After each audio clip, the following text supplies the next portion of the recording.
this out. Pull this out. It should be.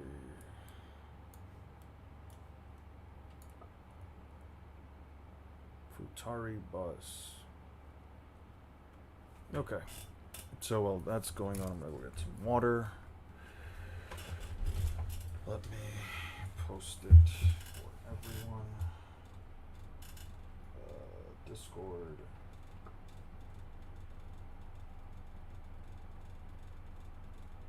At everyone. I'm live. Hey, what's up, Rakeem? What's up, Arashikage? Then forward this to the Eon announcements and the other server. Give me 1 second, guys. I'll go get some water and I'll be back.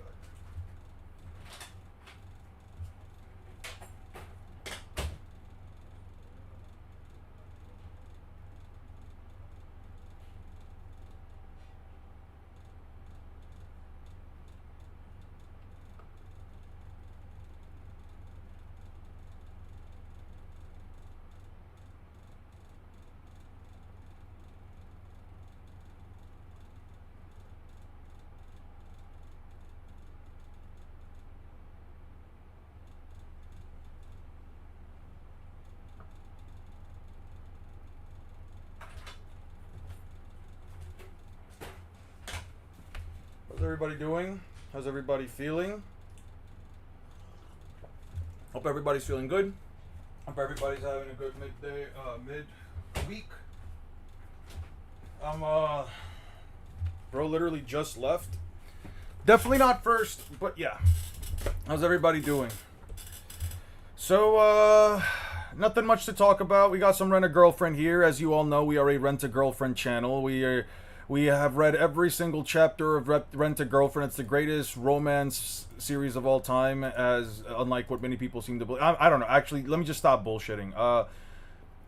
Yeah, I just see the cute bunny girl. I'm like, fuck it, let me see what's going on. And I'm not gonna lie, I don't know exactly what goes on in Rent-A-Girlfriend. I don't know exactly what the fuck the plot is about.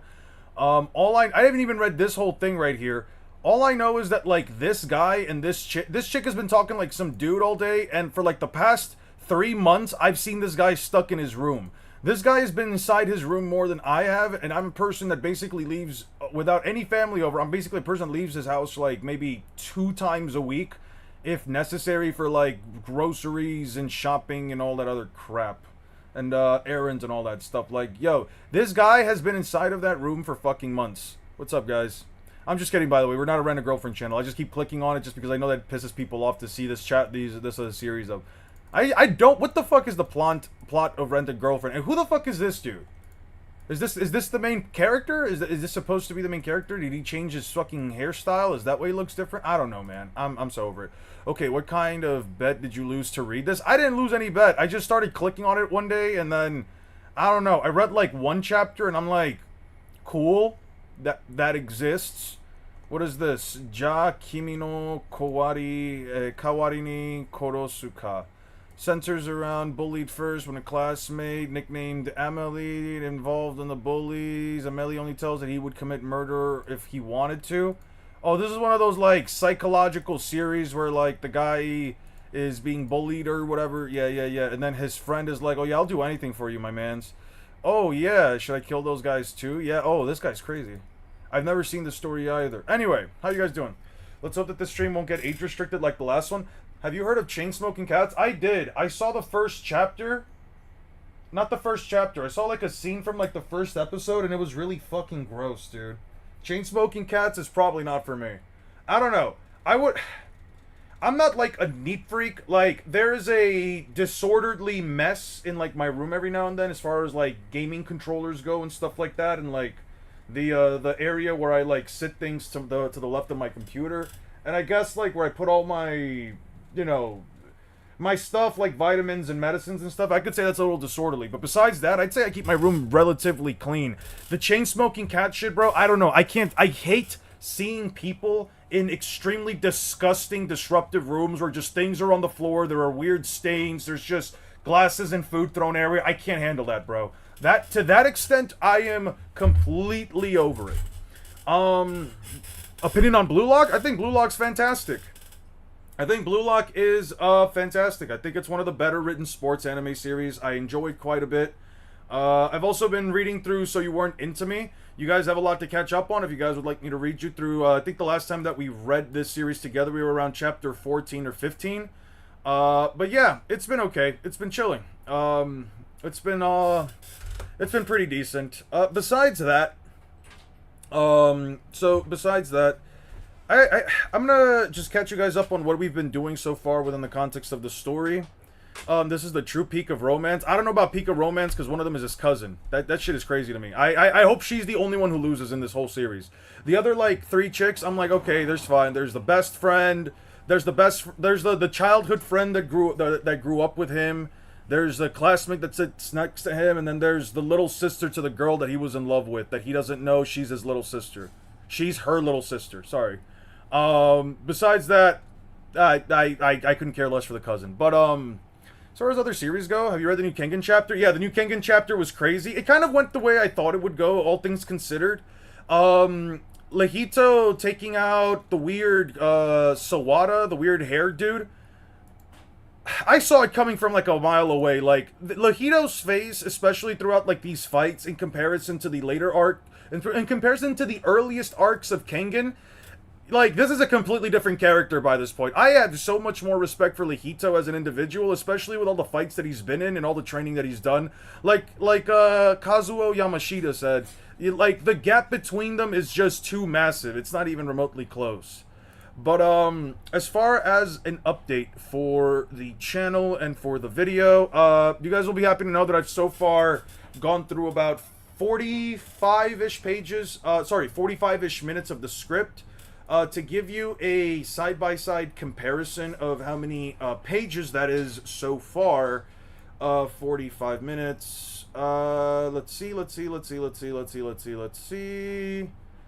That is about right here. So yeah, we are about right here within the context of the script. Let me just mark it out for my sake. We'll change it to this. We'll put it here, and then yeah. I just throw these in so I know when's the next time I have to do it. Well, have you watched Hell's Paradise? Absolutely not. Do you keep up with a lot of weekly manga? Do I? I keep up with Kengan. I click through 7 Deadly Sins for the most part. 4 Nights of the Apocalypse. You know what's funny? I haven't actually read 4 Nights of the Apocalypse. When I say I click through it, I think it was around like chapter 140 something maybe. No, I've never seen anything here. Wait, no, I've never seen anything here. Throughout like the chapters, what, like the 160s, 170s is when I started like just clicking through the chapters, but I don't really read through Kengan, 7 Deadly Sins, 4 Nights of the Apocalypse. I should probably read through the entire thing, but for now I really haven't. I just kind of click through it week by week. I guess I click through Rent-A-Girlfriend week by week, but I haven't read a single actual chapter.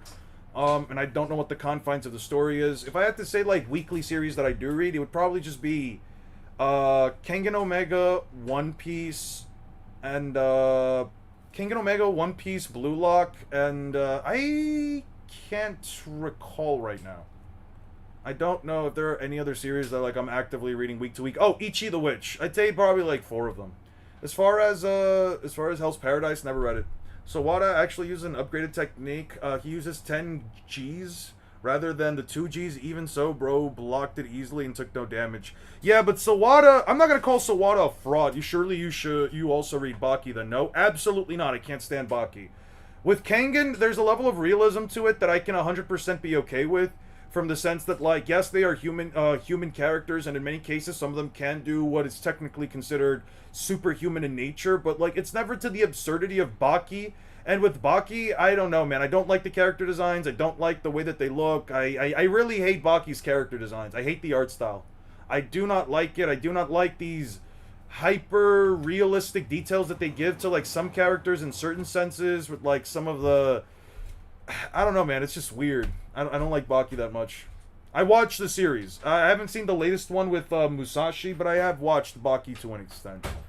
So yeah, heads up. I realized what it was, and it wasn't somebody's random profile picture or anything specific. It was me just more so crashing out saying, eat an FC to the elders from the Hidden Leaf, and then I went on a small rant about, like, I guess modern day politics, and I guess that age restricted the channel. I have to wait like another 2 days, another 2 to 3 days before I get my account unbanned or unrestricted. So currently I am ineligible for donations. So I mean, it's not like you guys can do it anyway, but if you wanted to, just don't bother.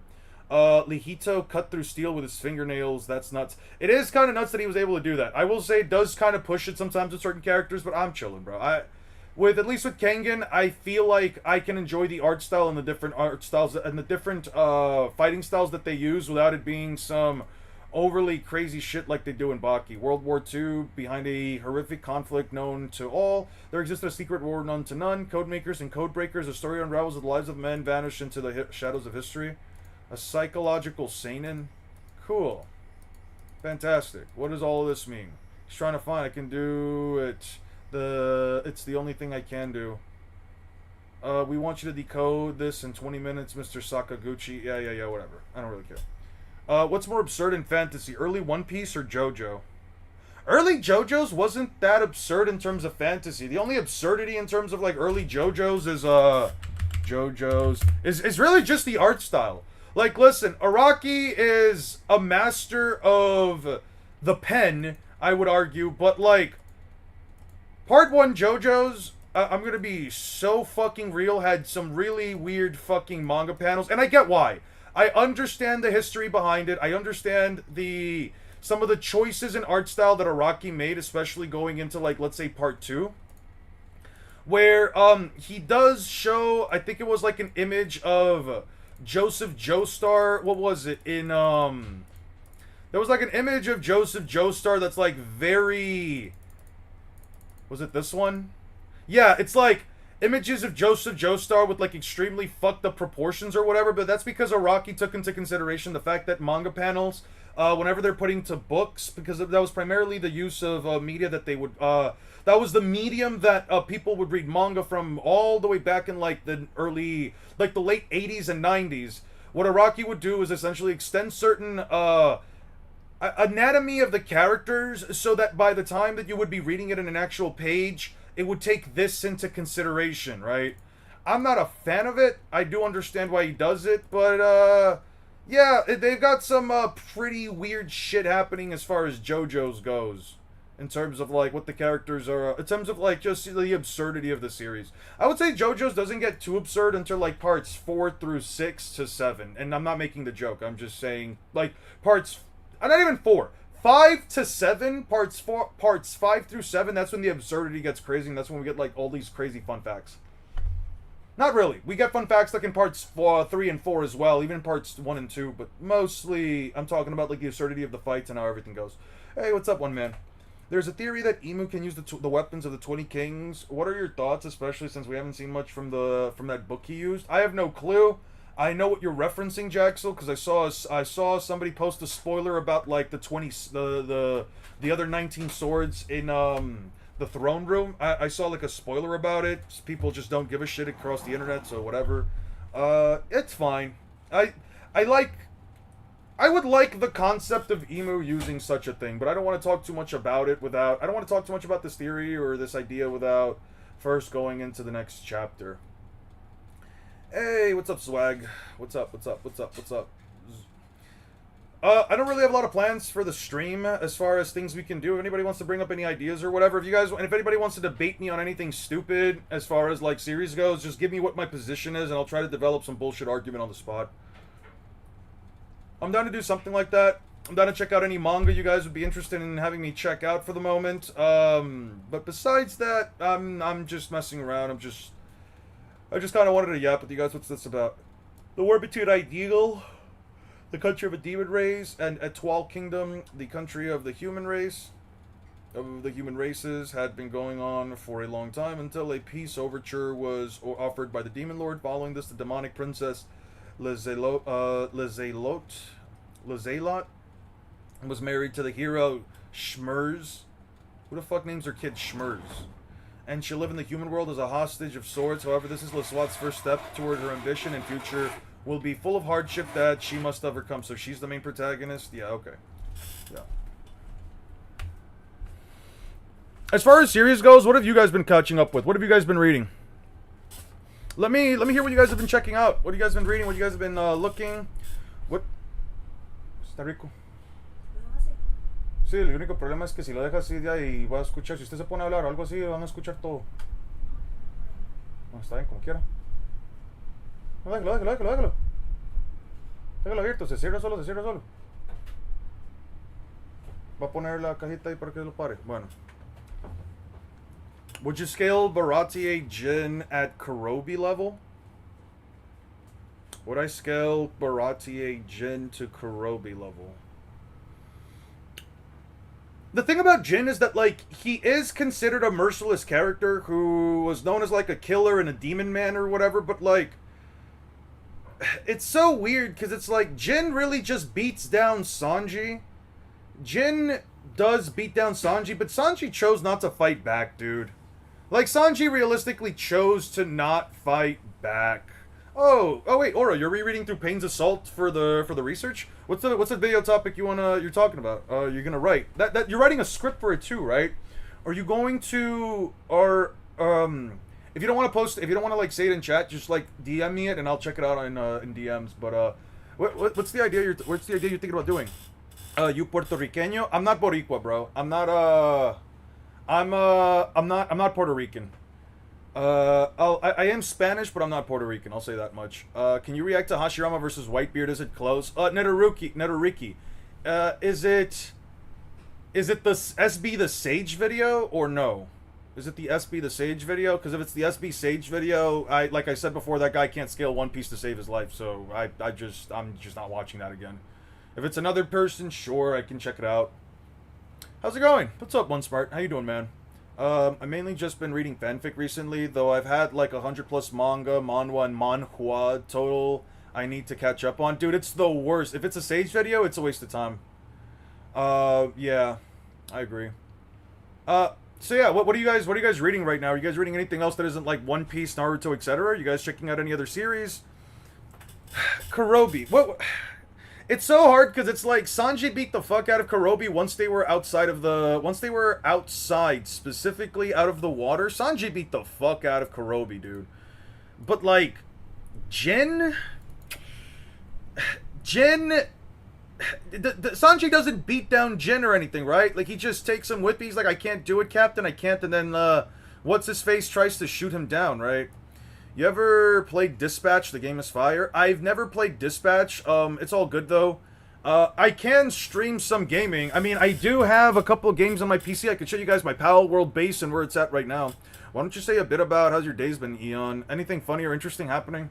I had an encounter recently. We went to a baseball game. My family really wanted me to go to a baseball game. They were telling me that there was there's a stadium like 20 minutes by car away from where I live.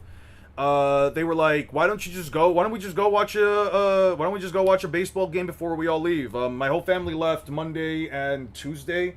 So basically my house is like free of family members from here on out until like maybe September. My mom's still around, but always happy to have her around. As far as like interesting things, that was the first baseball game I've been to in like the last 20+ years.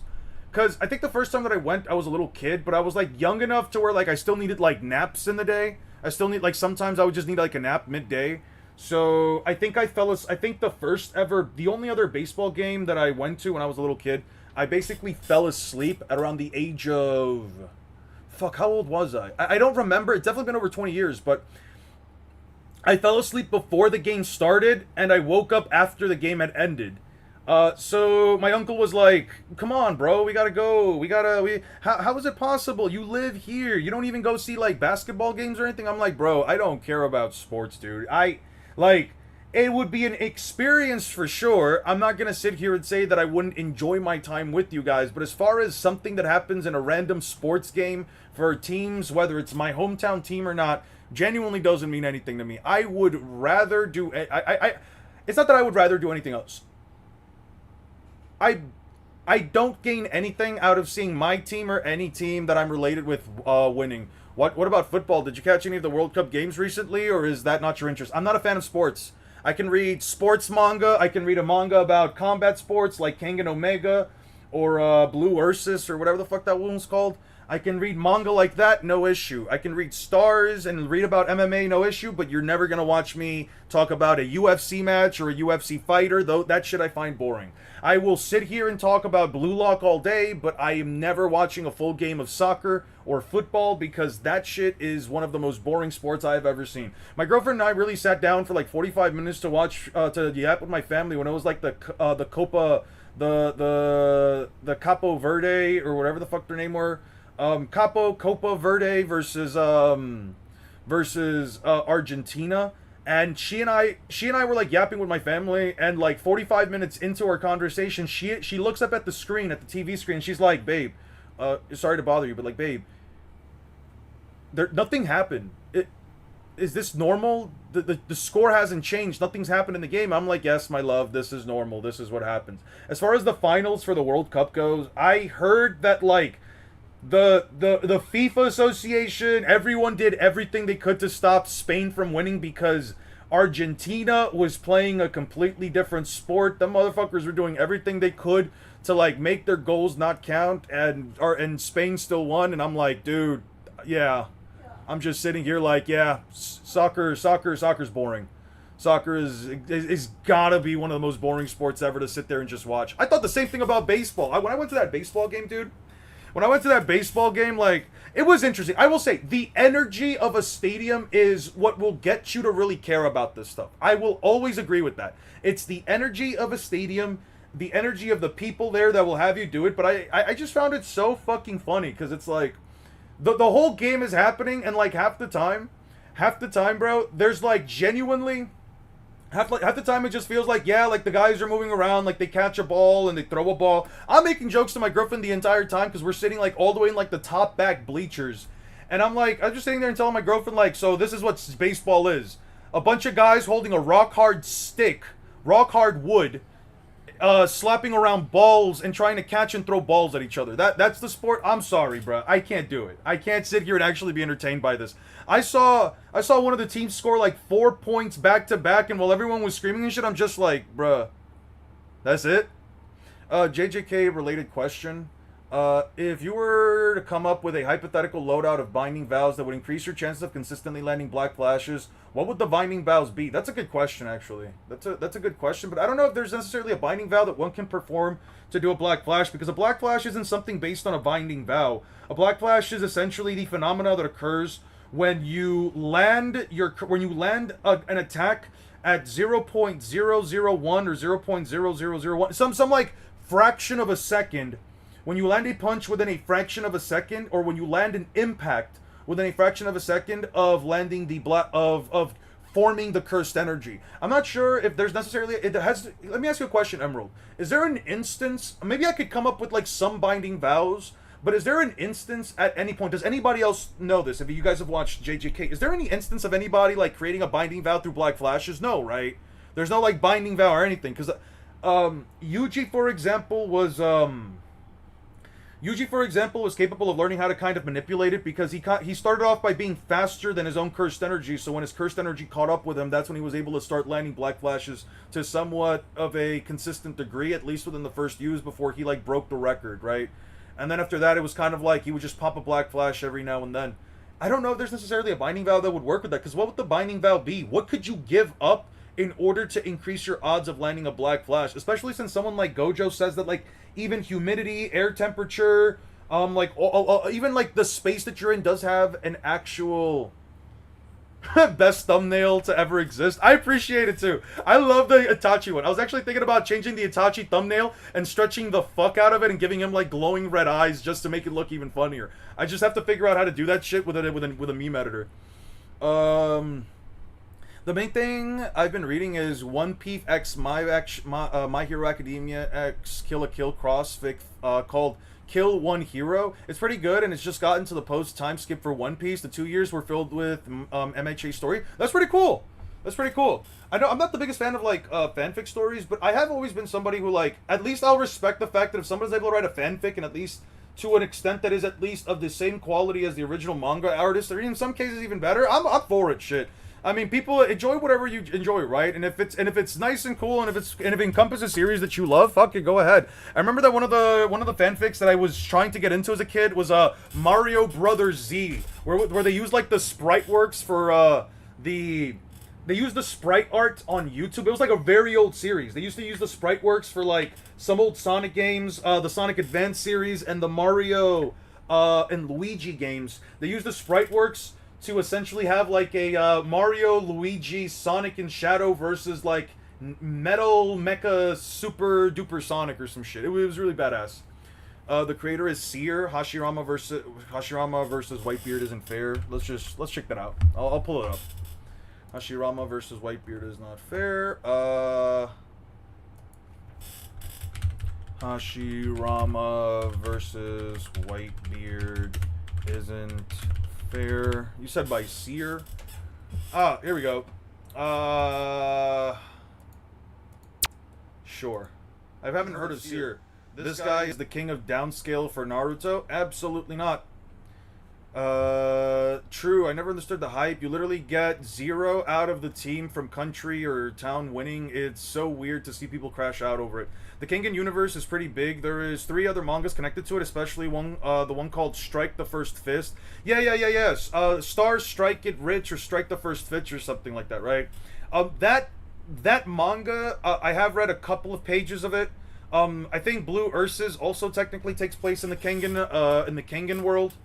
Because there's characters that are connected to that, and I think there's another crossover manga that's connected to it.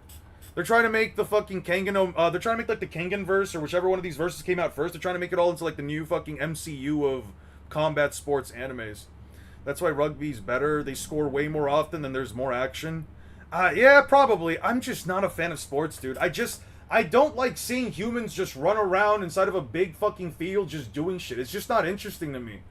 Because it's like, I guess what I like about like these series is like I guess what I like about reading manga regarding sports or animes, it's that they check the newest comment real quick.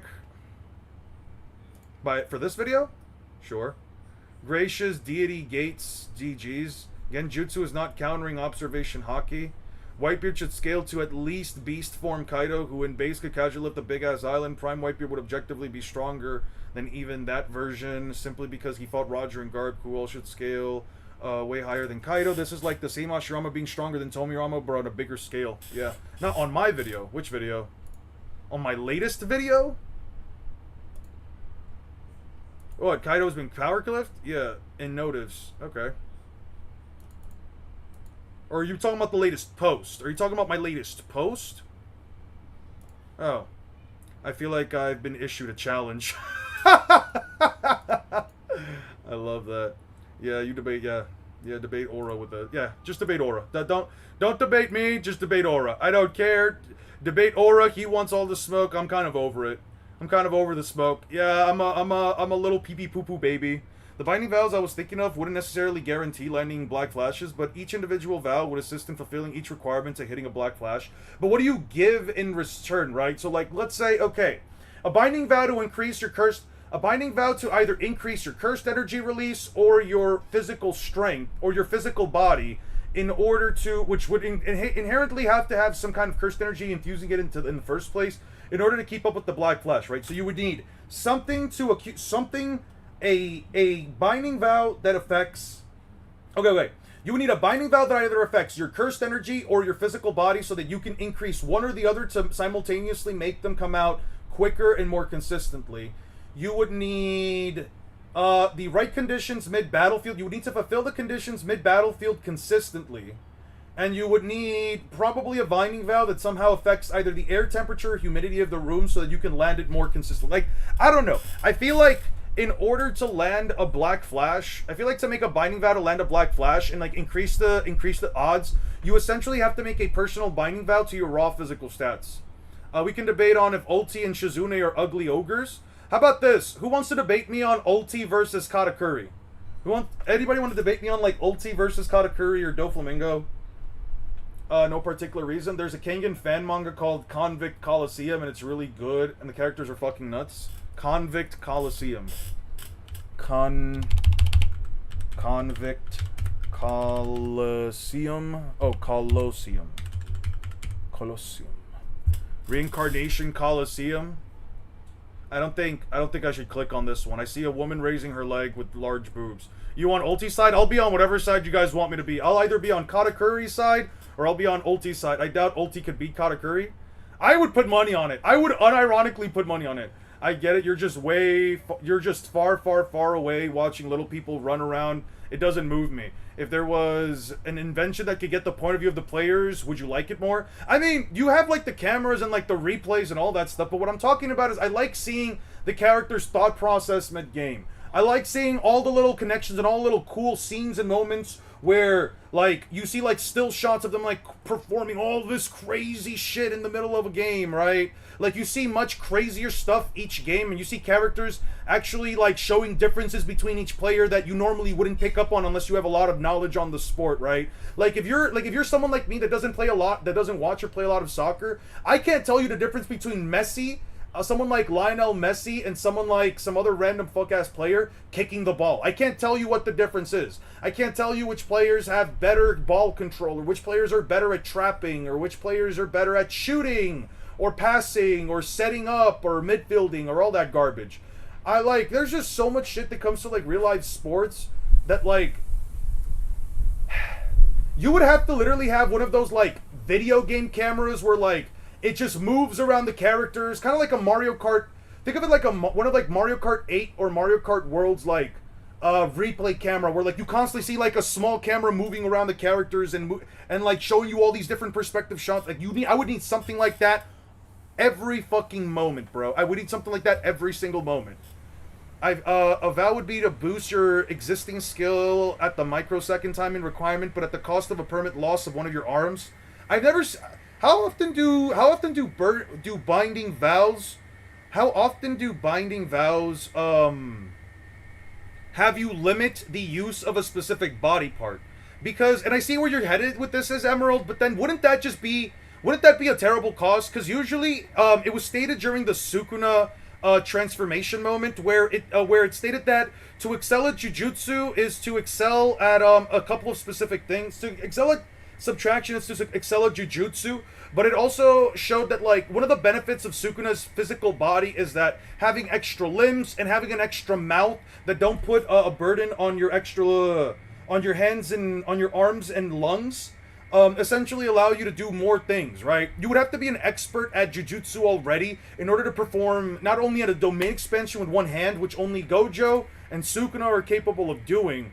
It's kind of weird. I don't know if I would agree with, like, losing an arm for the sake of a binding vow. Convict Coliseum is on Manga Dex? Got you. Manga Dex. Cool other manga. An elf girl that's a maid? Totally not a slave. Convict. Okay, that's definitely some weird shit. Convict Coliseum. There's definitely some weird shit in the background. Alright, what do we got here? Oh shit, they even have like different translations and stuff. That's pretty good. Convict Coliseum, Fistlefoot Pete, the pure one. Yeah. Bro, you did not, yo, there is no fucking, alright, it just took me all the way back. Bro, there is no way that this is the fucking manga. There is no way that this is the fucking manga, dude. Yeah, I'm not reading this, bro. Alright, I appreciate it, but alright. Holy shit, Test woke up and wanted violence. Who the fuck is Test? Oh, known Test. Why should I? There's a reason why Shizune is secretary and Ulti wears a mask. Alright.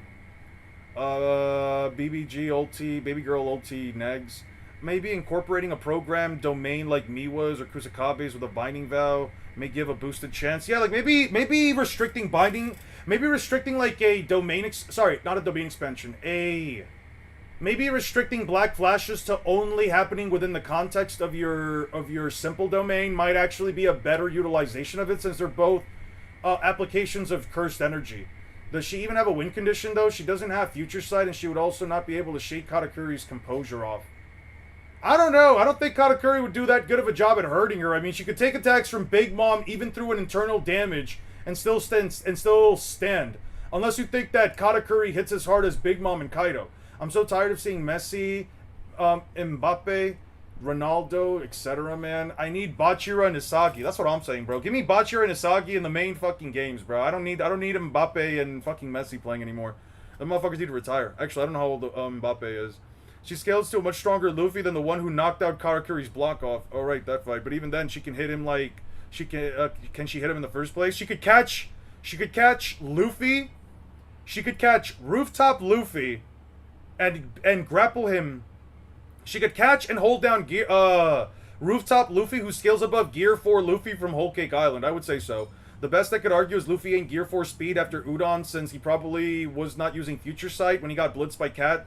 Maybe, so Cat might still have a speed advantage. I've spoken about this before. If you don't think that Luffy outscaled his previous Gear 4 self in the Katakuri fight when he was dodging all of Katakuri's punches, if you don't think that he outscales himself, then Future Sight would be about as big of an amp as a Gear 4 amp, as a Gear 4 amp in terms of, like, your precognitive abilities. So you could technically argue that Luffy scaling above Gear 4 even without Future Sight, scaling above Gear 4 even without Future Sight would still be enough. You could still argue it. Besides, Luffy at that point did have Future Sight, and he still got caught. He was pulling out Future Sight casually. Akari stopped the RCT in his arm using a binding valve so that the rest of his body would heal faster, I think. Yeah, but that's not necessarily giving up an arm or a leg. He still healed his arm later. Tama did something to deserve it. Ulti can do no wrong. She's way faster than Katakuri for the same reason. Tama is only a young girl. She can't be held responsible for that. Instead of disciplining her, he struck her. Deserved. Oh my god, like I said, it's a fan manga. Got you. I don't know. This is one of those cases where I still think narrative, and it would be weird for the top commander of the Big Bomb Pirates to be even worse than a Tobi Roppo. I mean, wouldn't it be weird for a Warlord of the Sea? Wouldn't it be weird for a Warlord of the Sea to be weaker than a random commander from a Yonko crew, and yet Doflamingo is? Like, not all Warlords are built the same. Not all Yonko are built the same, because you could argue Blackbeard was the weakest of the Yonko and Shanks was the strongest. I mean, you could argue that Shanks was stronger than Whitebeard when they clashed, and yet from a narrative standpoint, you could still argue that they were the same, but yet Shanks was clearly a big enough issue for Marineford that they were like, no, we're not fighting a second Yonko. There's also the argument that, like, again, if not all Warlords are built the same, and if not all Supernovas were built the same, if not all Admirals are arguably built the same, then why do all Yonko commanders have to be built the same? Like, that's the kind of my whole point with it, right? It's like, yeah, Big Mom could have a commander, and that commander could be strong within the context of her crew, but that doesn't mean that doesn't mean that he's necessarily, like, as powerful as all the other Yonko commanders, for the same reason, right? It's like saying Zoro is as weak as Katakuri because he beat King, even though King literally pushed the Zoro that was able to fight on the roof when Luffy got one shot, right? That's all I'm saying. Regarding Dofi being weaker than Cracker, isn't Cracker just a good matchup against Luffy? Which is why Big Mom sent him? That's not... You could argue that that's the reason why she sent him, but that's not inherently the reason. Or at least that's not the reason that he gave was. She said, Big Mom... After Mom found out that... Once Mom found out that... knowing that you had defeated him, she knew that you weren't strong enough. He basically tells his sister that he knew that she wasn't enough to deal with Luffy. That's why she sent him personally. You could argue that it was a matchup-based thing, but even then... he hurt Luffy, whereas Doflamingo didn't.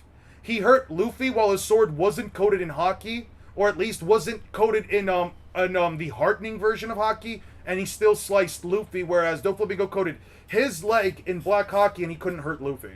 It's the same concept, right? I'm pretty sure Convict Coliseum has a fan animation of some of the fights on YouTube. It's fine, I'm not checking it out.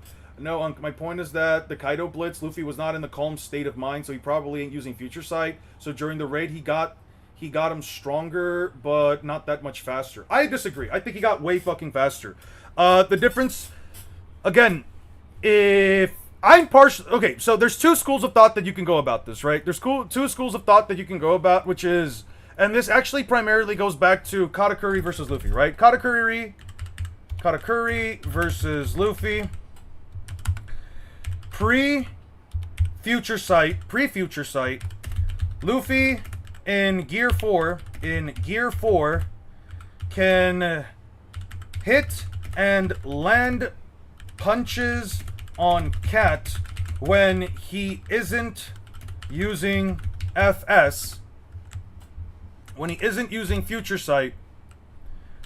But once he is using it, once he uses it, Luffy is on the back foot and can't fight back or dodge, right? Or dodge, right? Post FS, Luffy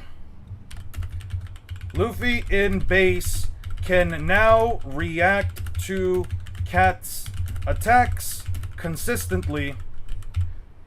Can now react, not saying it's a speed amp, just a reaction amp. Right, it's a reaction amp, right?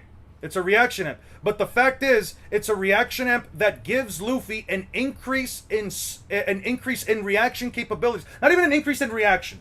It's an increase in comparison to what regular observation haki is, and the difference would have to be, which means it must offer a boost to precog relative or greater than Gear 4 in order for Luffy to keep up.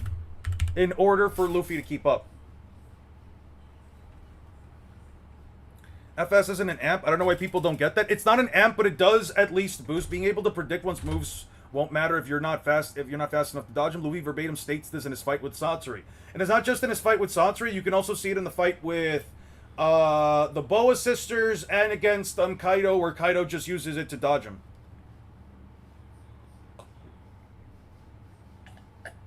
The second vow I thought of would be a permanent loss of 80% of your CE pool with the benefit of a permanent 80% boost your existing CE manipulation skills for the 20% leftover CE, quality over quantity.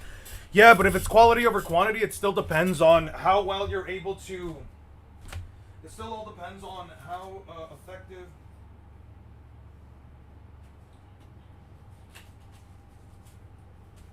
It still all depends on how effective... It still depends on how effective... Sorry. It still depends on how effective your efficiency is with cursed energy, because if you're giving up 80% of your cursed energy reserves, then you essentially have to have either the 6 eyes, or you essentially have to be a whiz at manipulating it, right? Search up so-called vague power scaling. On what, Google? What do you want me to search it up on, Steven?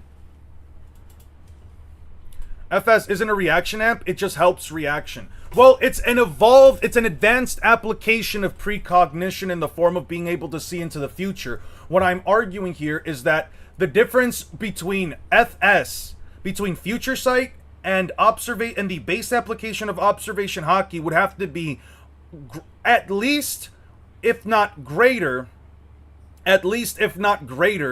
than a Gear 4 times amp, right? I'm not saying it's a 30 times amp. I'm not saying it's a 90 times amp. I'm simply saying whatever the speed increase that Luffy gets from Gear 4 is, the raw speed that he gets from it is not enough to dodge Katakuri but once he has Future Sight and he knows what Katakuri is going to do, the precognitive increase should be greater than what Luffy can get off of a speed amp to you. I got you, Steve. I got you. Should be greater than what Luffy naturally gets. Monster in a profile. Yeah. You know there are 2 more Ashama videos we did not watch. One from Seer and one from Polar Stone. Both are 10 minutes. Just saying. Yeah, we can check it out. I don't mind it. By the way, a heads up to those of you that have been coming in. We are 45 minutes into the script, and that is only about... 14-ish pages. That was only about a little A little over 13 pages, actually. Hold on, let me just put all this down. I don't want all this up. My bad. Okay, let's put this up. What the fuck? Oh, I have two things here. Where the fuck is... Oh, here it is. There we go. Okay.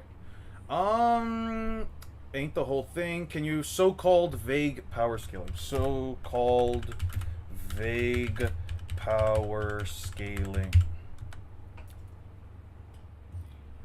By Romulus Rant. So-called vague power scaling. So-called vague power scaling. So do I just check out the more recent one? Sure. He's only got 8 subscribers? Sure. Seeing things...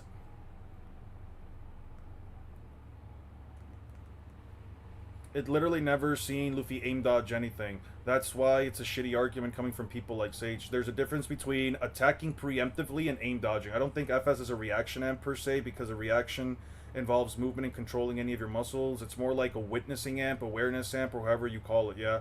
But it was you who brought up aim dodging. No, you did. I just gave the name aim dodger because you described it more vaguely. We love pushing small creators unless he's a Bleach fan. I mean, even if he was, it doesn't really change it.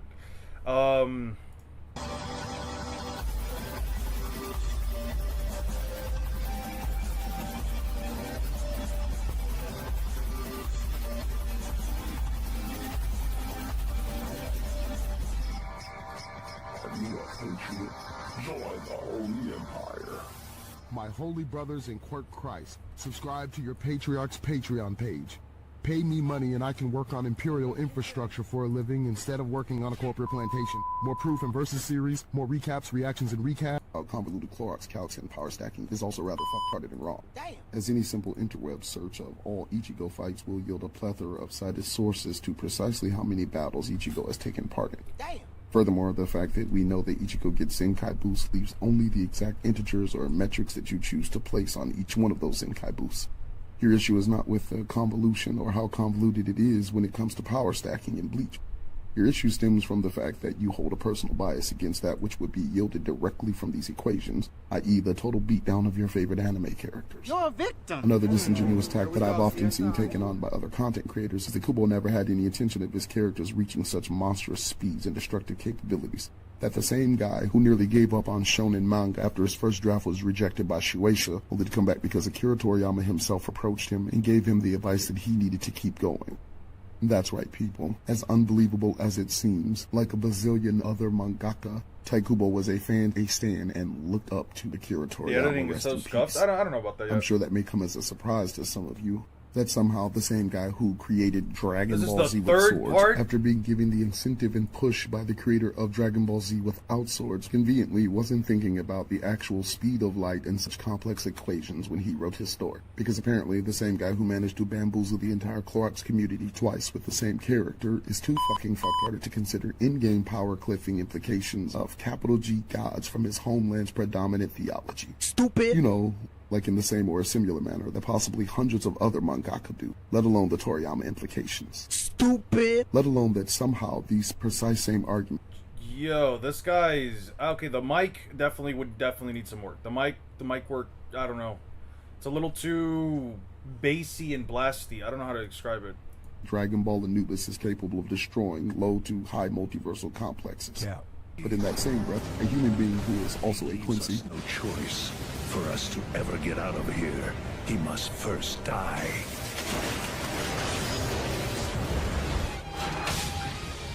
Okay, I'm not getting fucking, I'm not gonna have the, sticking a sound effect in every sentence. Too much is happening, he gotta tone it down as a creator to grow. I don't know what the point of this is, though. Like, I'm still stuck on, like, what is the point of this video? What are we doing here, right? I'm all for voice low but edits loud. Yeah, and he's also like Aura said, he's putting beeps, he's putting bleep sounds before, like, he makes a curse, but he's not actually covering the curse. Alright.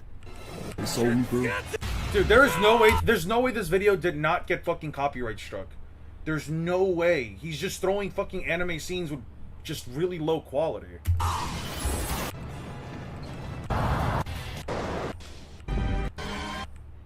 My position is that in these particular conversations, there's a great deal of charity that is always lent towards Goku, which is generally never lent towards any other characters in the discussion, least of all Ichigo Kurosaki. Can you provide some more context on this video? Yeah, can you please let me know what the fuck this video is about? Because what the fuck are we talking about? Like, is he saying that, like, Goku gets wanked, but nobody wanks Ichigo, and it's not fair? Oh, boo-hoo, it's not fair? Because I'm gonna be so fucking real. The reason why people, quote-unquote, wank Goku is because he actually has a feat of him literally clashing with Beerus, and the shockwaves are spanning an entire fucking universe that they state is a universe, and then, you know, they said they were gonna destroy the universe with it. That's not wank if you're literally going by what the actual author is saying. Not the author, what the fuck are they called? The narrator and multiple characters are saying. There's an Aizen saying that Ichigo is using physical attacks as in no spirit bullshit, and they destroy mountains. Huecomundo is a large city town, and Yamamoto is fake Karakura town level Jura. Yes, yeah. Doesn't it mean it's a speed amp, though?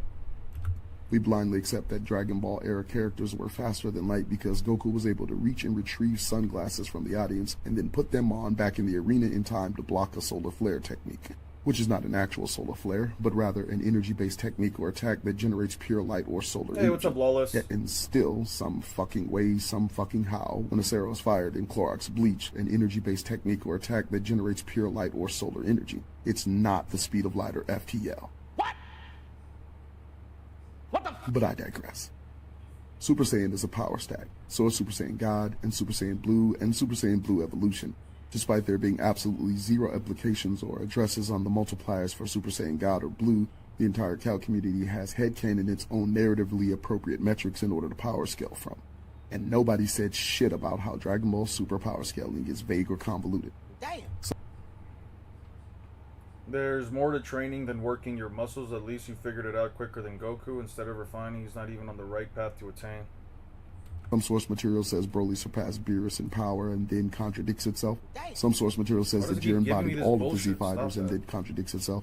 Some source material has Kakarot birth 2 sons and forget how to kiss, while some conveniently forgets Goku has heightened senses and passive durability even in regular Super Saiyan, just to nerf Broku all the way down to Star Trek Blicky levels. And nobody says shit about how Dragon Ball Super power scaling is vague or convoluted, like they all do with Bleach.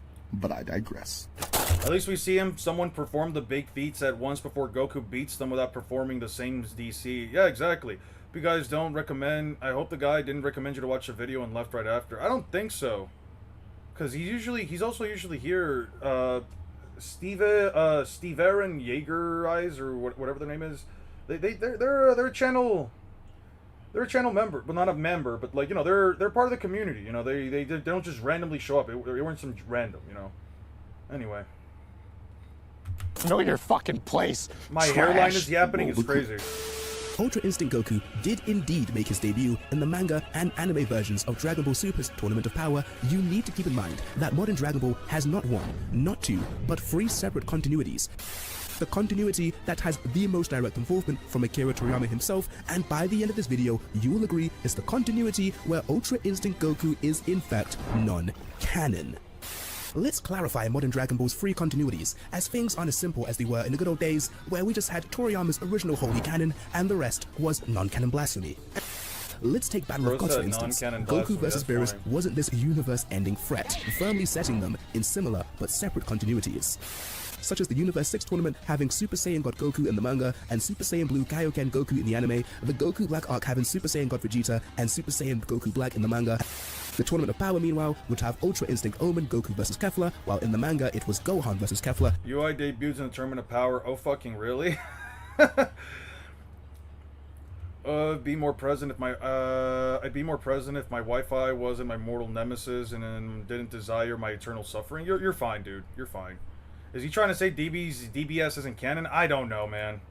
I'm kind of like tapping out. I'm kind of like tapping out as to what's going on in this video. I'm kind of over it. Like, I get it, double standard, yada yada yada. These guys were literally stated to be able to destroy the entire fucking universe. Literally say that an anime filler stuff was canon to the anime continuity or something? Probably. Robbie boy. Oh, this was my shit. Okay, let's go back. Alright, let's bring this one up. What's up, guys? It's another One Piece versus Naruto matchup. I'll say this. I'll say this, right? Quintessentially example of this, of all the problems with power scaling. People using the solar flare to scale Kid Goku to lightspeed is the perfect quintessential example of all the problems with power scaling.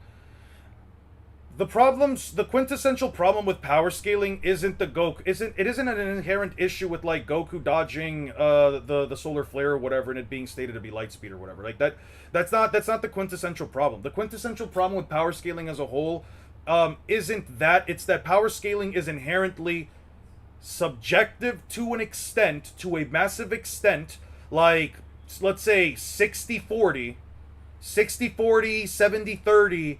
It's subjective opinions to, it's a like a 6-4, 7-3 ratio of like subjectivity to objectivity.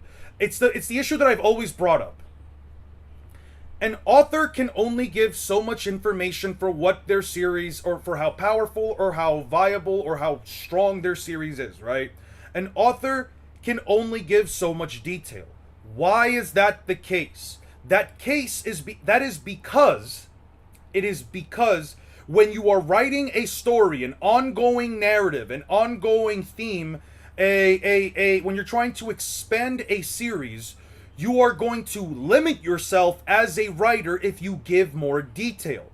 The more details an author gives towards something, the more they are writing themselves into specific boxes, because if they later write down an inconsistency, or if they later write down some specific line of scaling, or some specific feat or statement, what is going to happen with that series is that they'll now have to subconsciously remember to always keep that piece of evidence in mind. Not every author, that is why in a lot of cases, that's why not every author, and in a lot of cases, you don't see them go that deep into detail. Because, for example, with Dragon Ball Super, you have the Elder Kai, the narrator, you have multiple characters stating that the punches, the clash between Goku and Beerus is causing shockwaves that send out throughout the entirety of the universe, and these shockwaves are going to crumble down their universe, including heaven and the hell realms, which essentially encompass, because of a data book, all three realms, right? Now, this will obviously have some implications for later characters, feats, statements, etc., because it essentially implies that any character who scales above Super Saiyan God Goku should essentially be capable of replicating this feat with Beerus, or should likely hit harder, etc., etc., etc., etc., right? Another example is with like One Piece lightspeed scaling, right? Where Oda shows the characters dodging Pacifist the lasers, or Foxy's lasers, or CP9, or the pad cannons, or whatever the fuck you think is lightspeed. That's why I brought up different things. Whatever the fuck you think is lightspeed.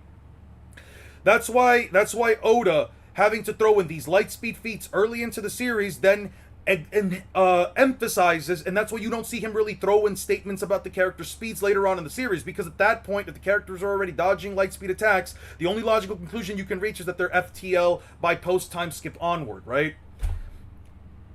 The issue with power scaling as a whole isn't a specific feat or anything. It's the idea that in most lines of fiction, in most stories, most sources of media, the authors are never going to give you a 100% objective statement for most characters, attacks, or abilities, because otherwise it is something that they'll have to permanently keep in mind for the rest of their series, and if they don't, it'll be some massive inconsistency that somebody will have an issue with.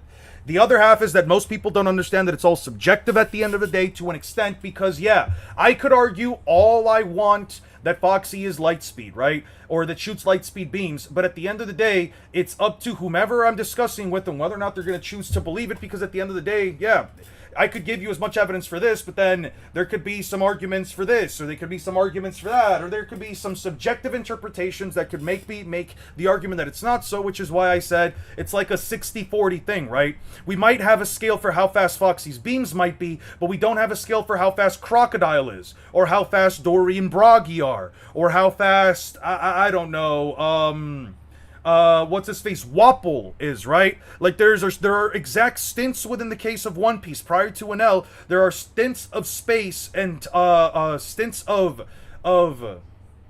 long lines of chapters where you cannot even remotely quantify how fast the characters are. Or like in Naruto, where you can't properly quantify how powerful a fireball jutsu or a Rasengan or whatever the fuck jutsu is, because ultimately the author's not going to write down, wow, his Chidori's so powerful. It must be capable of not only splitting a lightning bolt, but it also has the capacity to destroy multiple houses if Sasuke's just running through them. Like, he's not going to write some shit like that. So it's going to create a scenario where people are just going to have to, where people are just gonna have to make something up along the lines, right? It's like when you go to calcs, right? Somebody said that, like, scaling Hashirama to, like, you could scale Hashirama to, like, country level or continental based on calcs, right? But it's like, within the context of the story, it's kind of open-ended, right? Like, we know Hashirama is stronger than a tailed beast that can blow up mountains. But how strong is he? Is he country level? Is he only island level? Is he small country, large country, country plus, country deluxe, country, Sigma minus? You know what I mean? It's like, it doesn't fucking matter. It's just too open-ended. You think Western comic authors are different, on the other hand, than manga authors? I can't speak on Western authors, specifically because I don't read Western fiction that often. I don't really read anything as far as, like, comic books or other series goes. I have thought about maybe giving a Transformers series a try as well. There's a lot of series that I would like to, like, give a chance to, but overall, this also goes into the idea of, and that people just generally don't understand, and it's that, I'll just be honest, power scalers usually believe that, especially on the more casual end, usually believe that we should treat everything from the way that the authors write to the way that they scale their own characters. We should treat it all the same, right? And I've said this before, and I've yelled into the high heavens myself about how different authors write different series. You cannot expect that because one author for one series wrote something to be in one way, that an author from another series is choosing to write it in a similar fashion or in the exact same way. How authors describe light speed, how authors adhere to real-world fiction and logic, how authors imply their statements or feats, how authors portray show don't tell or tell don't show. It's all going to be different based on the person themselves. We are reading different sources of media described by different people. And more so, man, it's just ignoring the context surrounding the scene/feed and taking the most literal interpretation to suit an agenda. That's the problem I see in all power scaling. That's also true. People usually want their series to be the strongest that there is, which is why they'll usually go with the highest interpretation possible. I would say that the three biggest issues, I wouldn't even say it's just one, I would say the three biggest issues is that everyone seems to believe their metric is the correct one, that people will often use the highest interpretation possible to suit their own series because of an agenda or because they simply like the series more, and most importantly, that people don't seem to understand that different authors write different things, and that power scaling as a whole is essentially more subjective interpretation than outright objective statements. Yeah, it all falls into power scaling as a whole, and it's because you have essentially this massive scenario where, yeah, people are allowed to just believe whatever the fuck they want to believe, and because there isn't an institution for power scaling that checks on whether or not all of these things are right or wrong, and there shouldn't be, because again, it's all subjective, and it's not something that should have an institution, in my opinion, that it ultimately devolves into these conversations of, again, people making very, very disingenuous claims overall, right? I can sort of feel you losing your appreciation for power scaling. At the very least, please don't lose your love for these anime and series. I wouldn't lose my love for Naruto or One Piece. I wouldn't lose my love for them because of power scaling, but it definitely does affect my enjoyment of a certain series, especially as I'm power scaling it, if the fan base in of itself is just a massive shit show. I've been talking about how much anxiety I get throughout the last few weeks in regards to, like, this video and all the work that I'm putting into it. Not because I don't think that what I'm doing is well made, or that I don't think that my work is good. More so because I just don't appreciate how easily some people are willing to write off or throw away characters being the amount of work that one puts in, simply because they'll say shit like this guy is the king of downscale for Naruto. Yeah, like, not in the slightest bit. I don't think I'm the king of downplaying Naruto. I just don't believe in giving the characters more than they deserve, and they don't deserve what you people seem to believe that they deserve. I can tell you this, comics are real outlandish with their feats. Yeah, they are. Depends on if you buy into the town level calc for the snake Naruto block. Yeah. Otherwise, player 1 characters destroy fucking, part 1 characters destroy fucking buildings. Yeah. Yeah, part 1 characters, yeah. You said they get blitzed by Solar Flare, right? They have no feats and only multiplier stack. The only direct feat above Lightspeed is Jiren being faster than a spaceship. I alone am the king of Naruto downscale. Yeah, you can be the king of Naruto downscale. I'll happily pass on that crown to you or Aura. As a matter of fact, yo! You know what would be so fucking fun I just thought about? What if we had a tournament on who can downplay a series the most? Who can make the most narratively disingenuous argument for any series that it doesn't just evolve into, it's this week because I think it's this week. You have to find some level of narrative consistency with how weak the characters are, and you have to go about it. That would be so fucking funny. Who can argue that the characters are the weakest, right? It's not about which character would win, it's about how you can argue that the characters are weaker than the other person seems to believe that they are. That would be so fucking funny. I would be so down to do that with somebody. Hell, or I'd be down to have people do that shit on live. Yeah, Zamasu and Rose Goku Black get blitzed by Light. When the fuck do they get blitzed by Light? What the fuck? I'm gonna do a shout out short for you for being a great content creator on YouTube. I appreciate that, Justice. I really do appreciate it. Count me the fuck in. I got DBZ below Lightspeed in the Boost Saga. Don't give any arguments. Don't give anything at all. Just don't give anything at all. I want this to be as narratively consistent. So you do have to at least go to, like, when they go to the Future Trunks timeline. Really? Really? What exactly makes them slower than Light? Can you remind me? Lord of the Coast over Mihawk, the painter of Shanks' arm.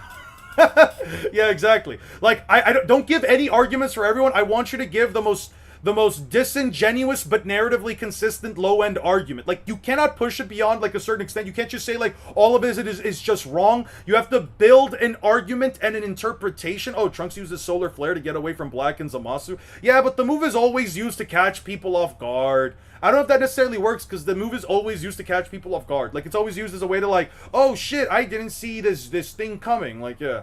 Sounds like the perfect ground for dog shit. X character doesn't have super massive destructive capacity, so they don't have good AP CAC. Yeah, pretty much. I want to see, like, the perfect... I want to see the perfect ground for, like, dog shit arguments. Expedition 33 is outer verse, so relax, bro. It's just paintings. Relax, son. It's just a painting. I mean, if they are MFTL, then a beam of light would still fire outward in slow motion. I agree, but you could also say they weren't amping themselves at the moment or some shit. I get what you're saying, though. DBZ is actually below Lightspeed because Toriyama thought it would be funny. That could also work. SSB Goku getting shot by a laser despite being trillions to quintillions X FTL.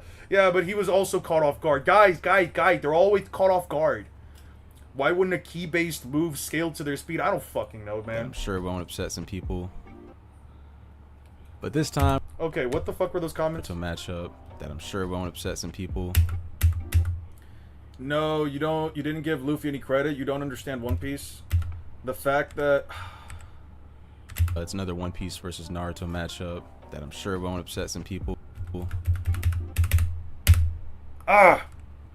Luffy is FTL pre-time skip, bro? Okay. Luffy negs, Whitebeard has been stated like 4 times to be able to destroy the world. Not in the same case with Kurama. One Piece has better meta and stats and multipliers and narratives are also better. Wow, he has a Naruto clown picture. Yeah, you're gonna take somebody's profile picture like that seriously. I mean, Luffy was off guard with the passive. He still dodged on reaction time. Again, different authors write different series. You can't compare something. You can't compare Goku getting hit by a light beam to Luffy not getting hit by one, because again, different writers are going to write different shit. You might say that in Oda's case, Luffy being caught off guard and still dodging a beam is just Luffy having better, I don't know, awareness of his surroundings, unlike Goku, who is essentially shown to relax too much. I don't know. I'm not trying to defend Goku. I'm just saying there's probably some bullshit. Probably some bullshit attempt at Toriyama just saying like, oh yeah, Goku was really just like that confident he was gonna win. The data book says adding ki makes the light brighter, not faster. That's also fair. DBS Broly couldn't break some glacier ice. Meanwhile, the GOAT Chinjao with his noggin.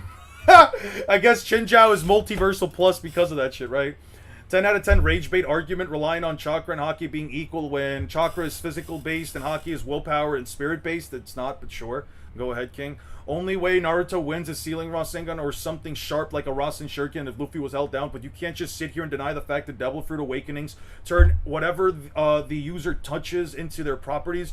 Luffy has qualities of a Zoan, Paramecia, A Zoan and Paramecia. Bro can literally make objects with his hair and make anything rubber. I'm just saying your argument needs a better foundation than chakra and hockey being equal. It's a good parallel for the fact that Naruto's a crybaby who tries to make his enemies into friends, and Luffy is a revolutionary against the world government. But you're not letting people eat. Hockey is will, chakra is not, or some shit. But this time we're putting the OGs against each other, and seeing as these are some of my favorite characters. Just has terrible scaling. Series, it does. I'm not gonna say you're saying that doesn't. Up again. If it does scale to their speed, Krillin would be able to outrun second form Frieza, and since that wasn't the case, Taiyoken shouldn't blitz Frieza. Yeah, but you could also say Frieza didn't know how to read ki at the time. Apparently my takes on One Piece are extremely disingenuous, narrative interpretation, so actually I don't even need to go to Naruto. Sure, I guess. If the roles were reversed with One Beard turning the world to ash and Kurama being stated to destroy the world, you wouldn't hear the end of it, and they'll say our thing is a hyperbolic data book statement. Yeah. I mean, even Beerus got scratched by a bullet too, right? Probably, right? Against Hashirama. And it's been a while since I've done another Naruto and One Piece matchup, since they take a lot. By the way, what do you guys think? I'm thinking about making 2 titles for my video. One of them is a caffeine fueled 2-hour. What was it again? A caffeine fueled Naruto versus Luffy, the first 100 chapters, part 1, the first 100 chapters, and the other one is a caffeine fueled 2-hour dissection as to why Luffy beats Naruto in the first 100 chapters. Another one was Luffy absolutely Monkey D. Luffy absolutely, positively, and irrefutably beats the ever-living hell out of Naruto Uzumaki in the first 100 chapters, part 1. Oh no, part 1, the first 100 chapters. Beyond comprehension plus bullet, yeah. Kid Goku could tank, get shot by Bulma's gun, but Super Goku can't. Super Goku could get shot by a bullet. He was just out of training. He was as weak as his kid self because he was out of training. Bleach is narratively country level and less than lightning, and this ain't even disingenuous downplay, just what it is. Alright. Probably the former, to be honest. Polet. I don't think I have another one. The last one's too long of a title. I have 100 characters for a title. I'm writing that shit down. A lot of time. I'm using every one of those 100 characters. Other stuff. And I've been trying to do other types. 2 hours of a hobbyless power scaler arguing why Naruto would never compare to Luffy. That's a good one too. That's actually a good one. A hobbyless power scaler. No. I should be a jobless and 2 hours of an unemployed power scaler arguing why Naruto would never compare to Luffy. I personally hate objectively or undeniable in titles. Oh, I'm throwing it in because it'll piss people off. The whole point of it is to make it as rage baity as possible. I'm really trying to make the title as rage baity as possible. The thumbnail of the Luffy versus Naruto should be Luffy holding Naruto's headband on the sunny like what he did to Frankie. Oh, that's funny. Content as well. But seeing as these are videos that started my channel, I could probably make that the thumbnail for like the next part when I have to talk about pre-time skip Luffy. Oh, my message got moderated. Did it? Let me turn it into live chat.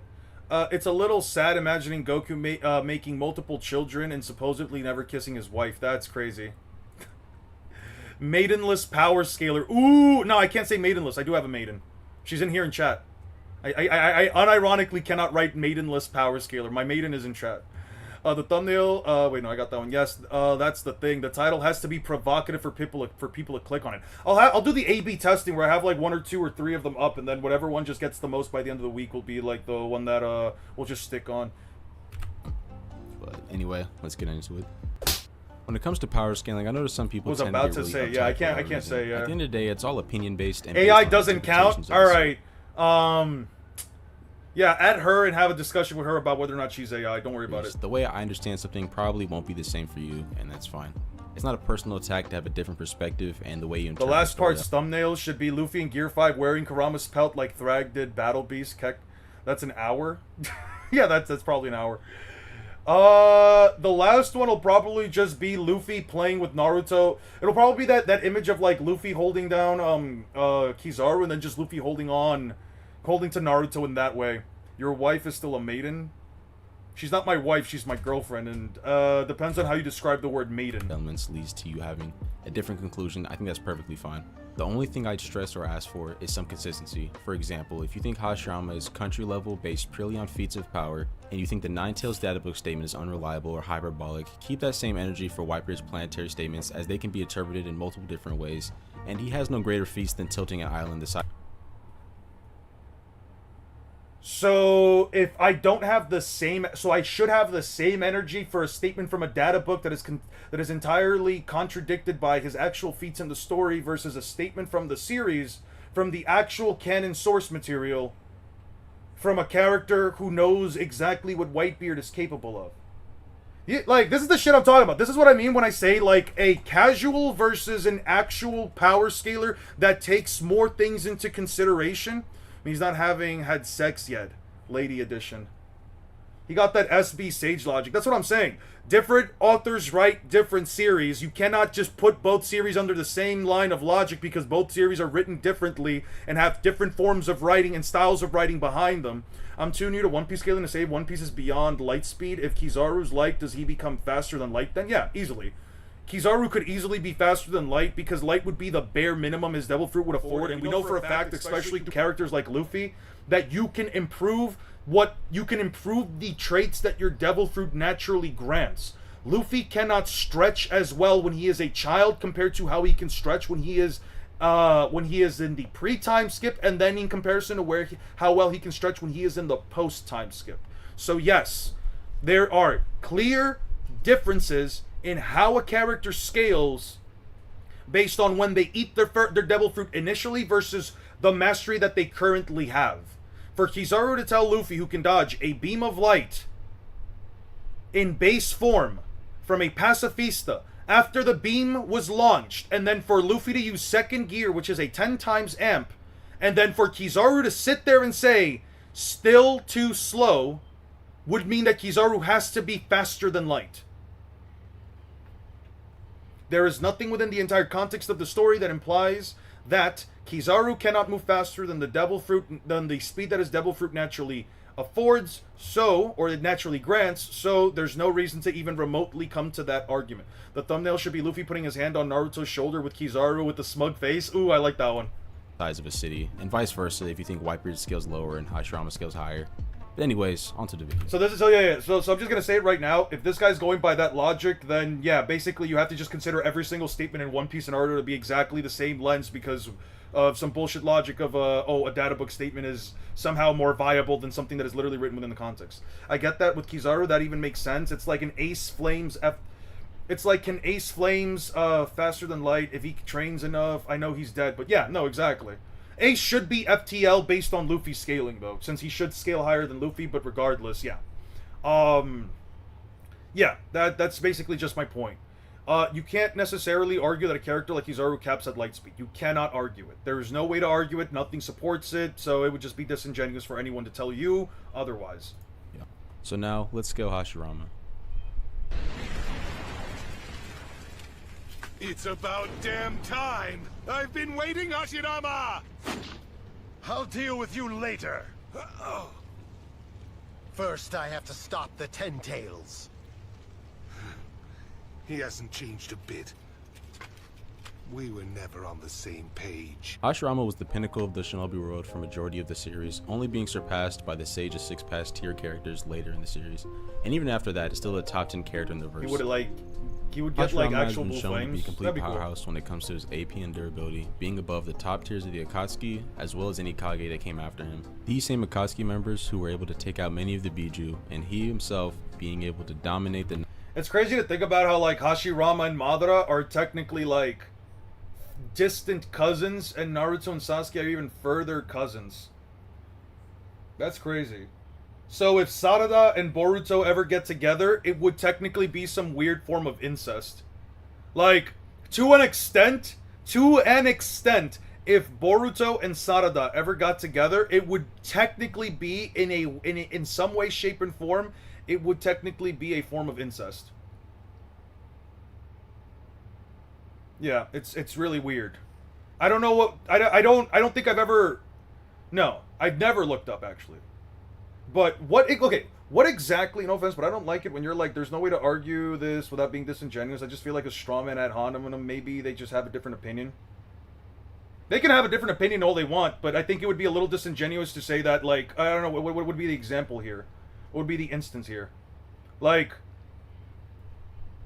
what would be like a good instance here? Like, to say that, like, it's disingenuous for someone to tell you that Kizaru can't move faster than the speed of light. Yes, it would be 100% disingenuous. Under what line of objective logic could you argue that Kizaru can't move faster than the speed his devil fruit would initially afford? That's not an ad hominem or a straw man. It would be disingenuous to sit here and entertain the notion that a character who ate a devil fruit that makes them light speed at bare minimum can't move faster than the speed the devil fruit would grant, when it would literally be the only case within the entire story's logic that a character can't improve the single most important trait of their devil fruit, whereas everyone else could have. Like, in that instance, I would say, yes, I can 100% say it, and that a person is being genuinely disingenuous.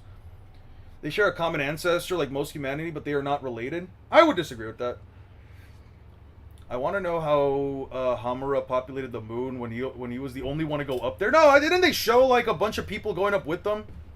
Pretty sure they can take any two people on Earth and find that they share an ancestor like 20 generations ago. At what point does it stop being considered incest? Like, at what point, right?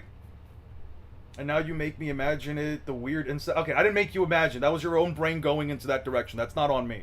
But after, like, what point does it stop being considered such? I guess, like, their DNA is just, like, so far removed. I don't recall anyone else going up there.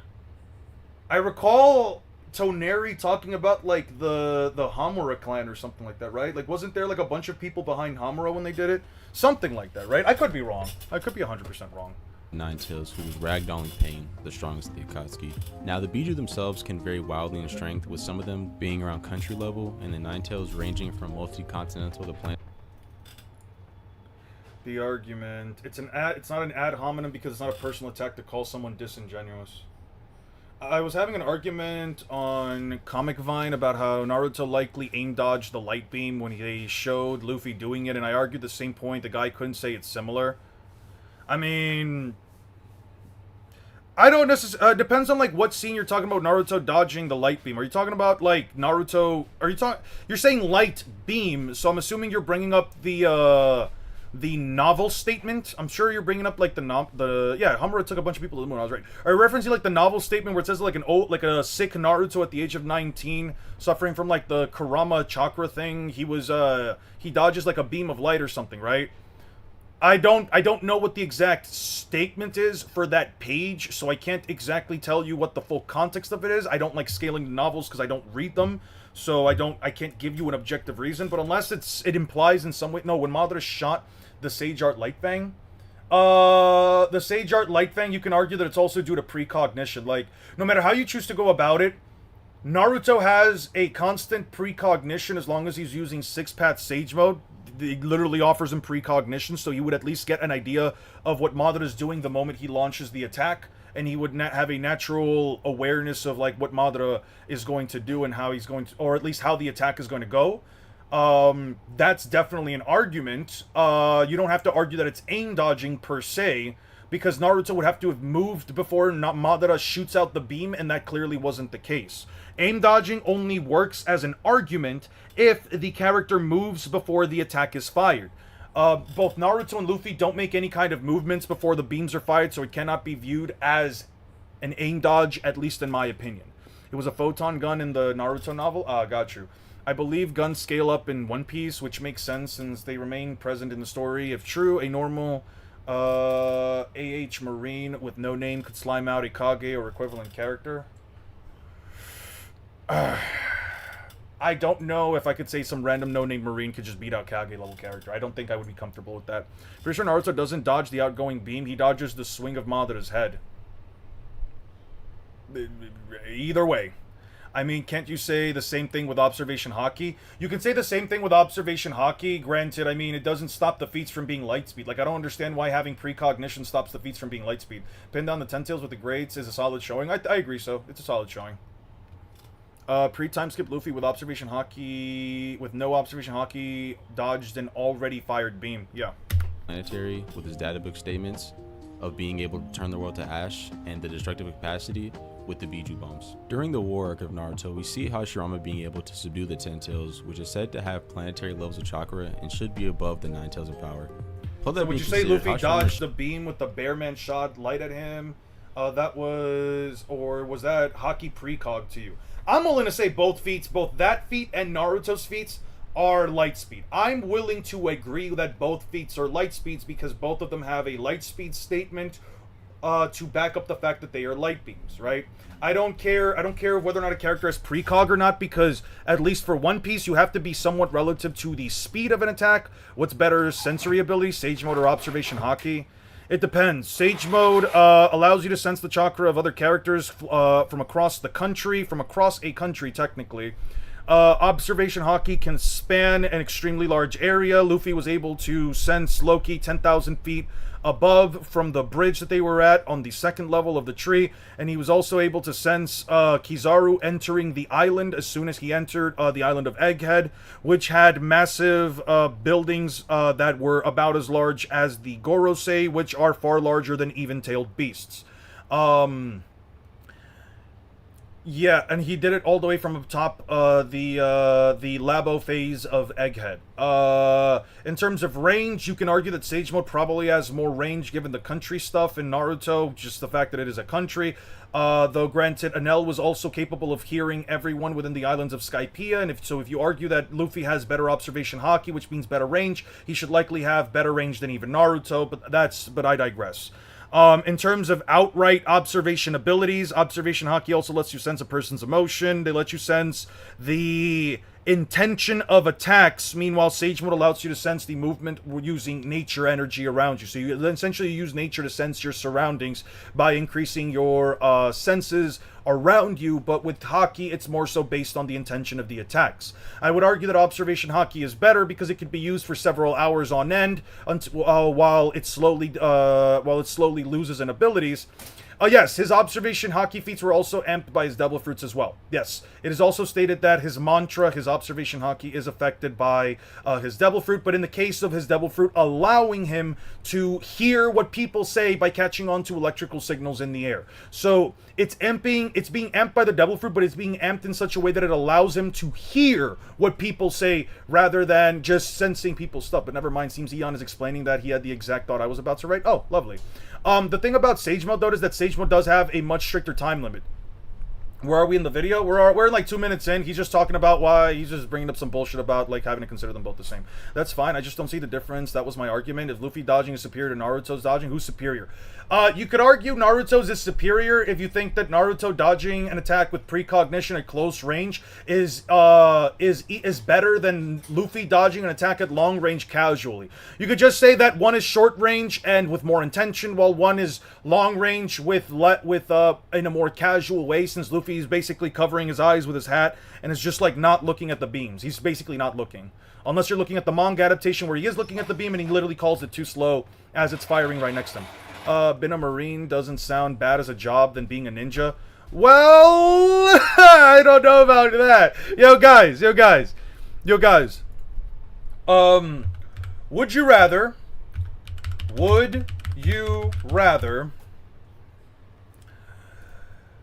be a Marine in the New World with no hockey, or be a shinobi or be a shinobi not from the leaf, or a shinobi, which would rather, or a shinobi not from the leaf in wartime. In war. You can't be a shinobi from the not from the leaf in war. Yeah, there you go. Though I'm a Naruto supporter, I can agree Luffy gets much faster with his form, so he should react better to Naruto's attacks. Yeah, no, and the thing is that, like, once Luffy reaches, like, Future Sight, the fight's just completely one-sided to such an extent it's not even funny. Being a ninja is way better. Just stick to C-tier missions. No.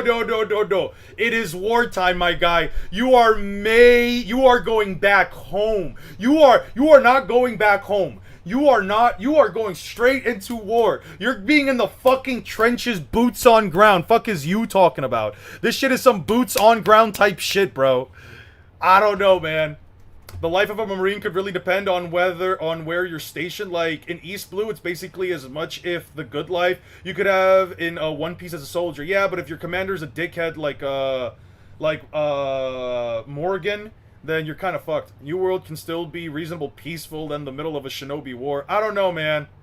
I'll be in a New World Marine in the Naruto war times. I think that's fair. In the Naruto war times? I don't know, man. That shit is kind of crazy, because, like, let me just remind you, no. You're a Marine with no powers or abilities, no hockey. You were essentially jotted down on a ship going to one of the crazy fucking islands in the middle of the goddamn ocean. I'm talking about yeah, there was a donut guy with pink hair. I saw a gif of him seeing the future. Can Luffy do that? Yeah, Luffy can do it, and he can technically do it better than him now, because Luffy can do it without constantly being serious. All I have to do is avoid certain islands. Bro, what do you mean all you have to do is avoid being in certain islands? If they send you to an island, you have to go. Garp will train you. Yeah, have fun having Garp train you. Nah. No bullshit, no nothing. You are a nameless Marine who nobody gives a shit about, and if you get sent to a specific island, you gotta fucking go. If they hear there are some pirates in Thunderstruck Island, you gotta go to Thunderstrike Island, buddy. Yeah, no, fuck out of here. I might unironically do the Naruto Shinobi shit. I will learn the fucking body flicker technique. I'll learn substitution. I'll get a name in history as the greatest substitution jutsu specialist of all time, bro. No one's fucking with me. I am getting the fuck out of every single mission, because at least in Naruto, I'll be a shinobi that's been given the chance to at least learn jutsu. The Marines I've seen in Alabasta's show, they're like normal people. Yeah. I ain't gonna lie. You might have to send me to war times, man. I'm most likely to die as a shinobi that I am as a New World Marine. Bro, New World Marine is crazy, though. You see some of the islands these motherfuckers have to deal with? New World is confrontation from Yonko regularly. Even commanding officers aren't safe. That's what I'm saying. If a Big Mom... No. Big Mom's ship. Big Mom's ship. Bro. Let me give you a little context. Let me give you a little context for size. You see Big Mom's ship? Let me give you a little context for size. The Thousand Sunny, right? Keep this in mind. Keep this in fucking mind. The Thousand Sunny, right? Let me open this up in two separate pictures. Right? I'm about to give you guys some real crazy shit here, because this is like what we're not about to do. Oh shit. I did a wrong thing.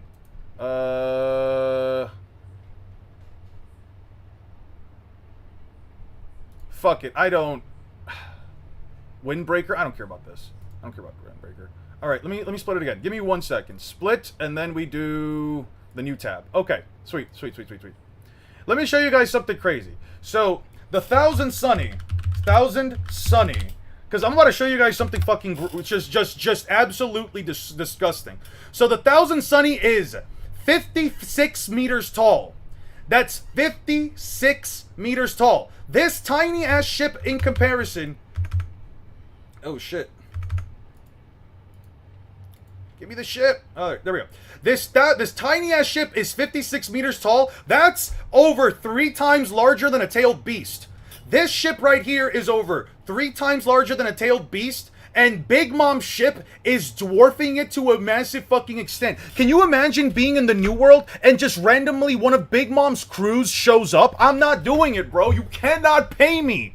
That's a ship that is alive, that is larger than a fucking... than the Ten Tails. This shit is larger than the Ten Tails, or at least about as large as the Ten Tails. Bro, I'm not doing it, bro. You're not paying me to do that shit. I'm not going into the New World, bro. If I'm not a hockey man, if I don't have a devil fruit power, you cannot fucking pay me. Most ninjas survive the wars. All I'm saying is, as long as I hear, if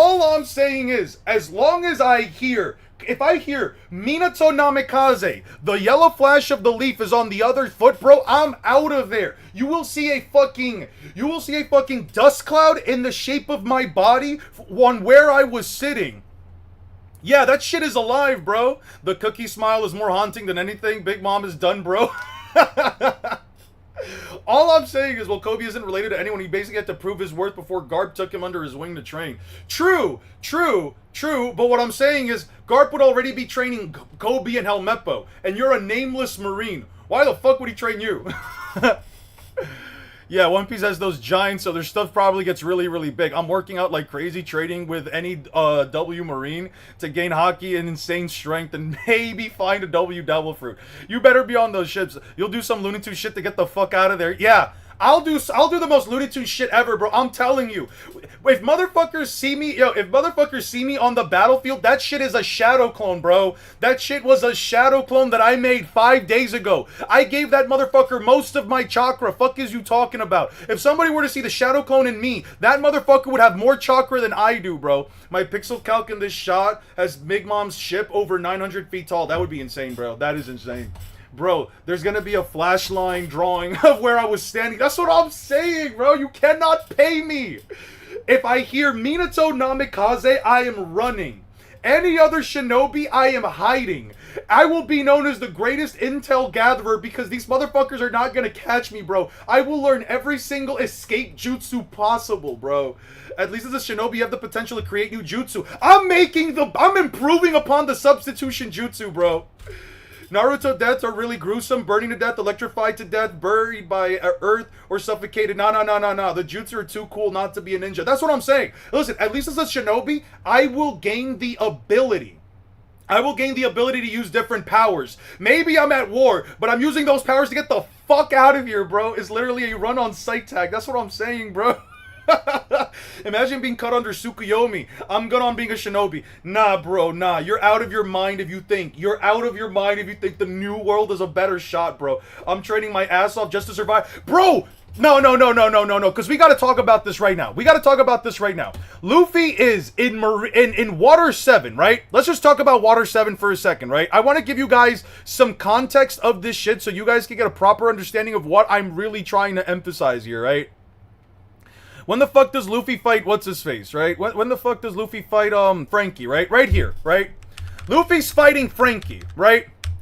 Luffy's fighting a guy like Frankie who, by the time that they're in,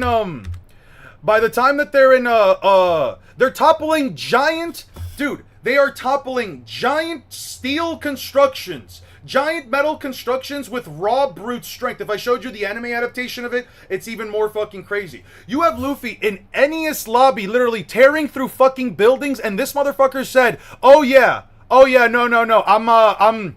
we need 2 years. We're not ready for this shit, bro. We're not ready for this shit. We gotta go. We doing anything but that. We are doing anything but actually fucking fighting and going straight into the new world. You're gonna sit here and tell me that if Luffy, a guy who could upend so much, so much, what the fuck was it called? In Alabasta, what the fuck did they call it? Does he understand how much, fuck, now I have to find that statement as well. I lost my train of thought. No. Okay. Luffy beats Crocodile. Yeah. Punches him up. Yeah, right here. Bedrock, bro. He said, a guy that could punch someone through multiple layers of bedrock really said multiple arcs later after getting way stronger, way faster, way more powerful, learning gears, this motherfucker really said, oh yeah, I'm just gonna punch a guy through multiple layers of bedrock and literally rip a portion of the city out of the ground because I sent the guy flying. This guy had to go train for 2 years. What the fuck are we gonna do? Eon, what you know about the King Punch from Dressrosa? That's what I'm saying. You got motherfuckers. You got a king in the new world that can shoot a punch so powerful, it blasts away. It blasts away a guy the size of a city. Enough stone that's the size of a city. I don't know, man. You can't pay me. You cannot pay me. Damn, bedrock though? Yes. Look at what the king of the country says. And this is before Gears. He sat there in disbelief. The king of a country really sat there and said, does he realize how much bedrock there is to get to the surface? That's how small the hole looked. That's how much damage he did sending Crocodile out of the fucking city, bro. Usopp is still alive. We will be all right. Bro, Usopp is built different, bro. Okay. I want you to tell me something real quick. I want you to tell me something. Be honest here. I want everybody here to raise their hands. I want you guys to raise your hands. Raise your hands. I'll know if you raised your hand in real life. Don't worry. I will know if you have done it. No worries. I have eyes and ears in all of your walls, right? Hear me out on this. Hear me out on this.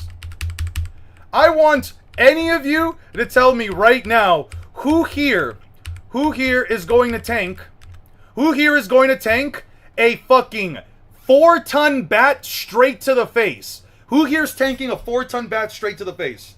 Because you just said, hey man, Usopp is still alive, we'll be alright. No. Tell me right here who here believes they can actually tank a 4-ton bat straight to the fucking face. Because I'm not tanking that shit, bro. Sorry.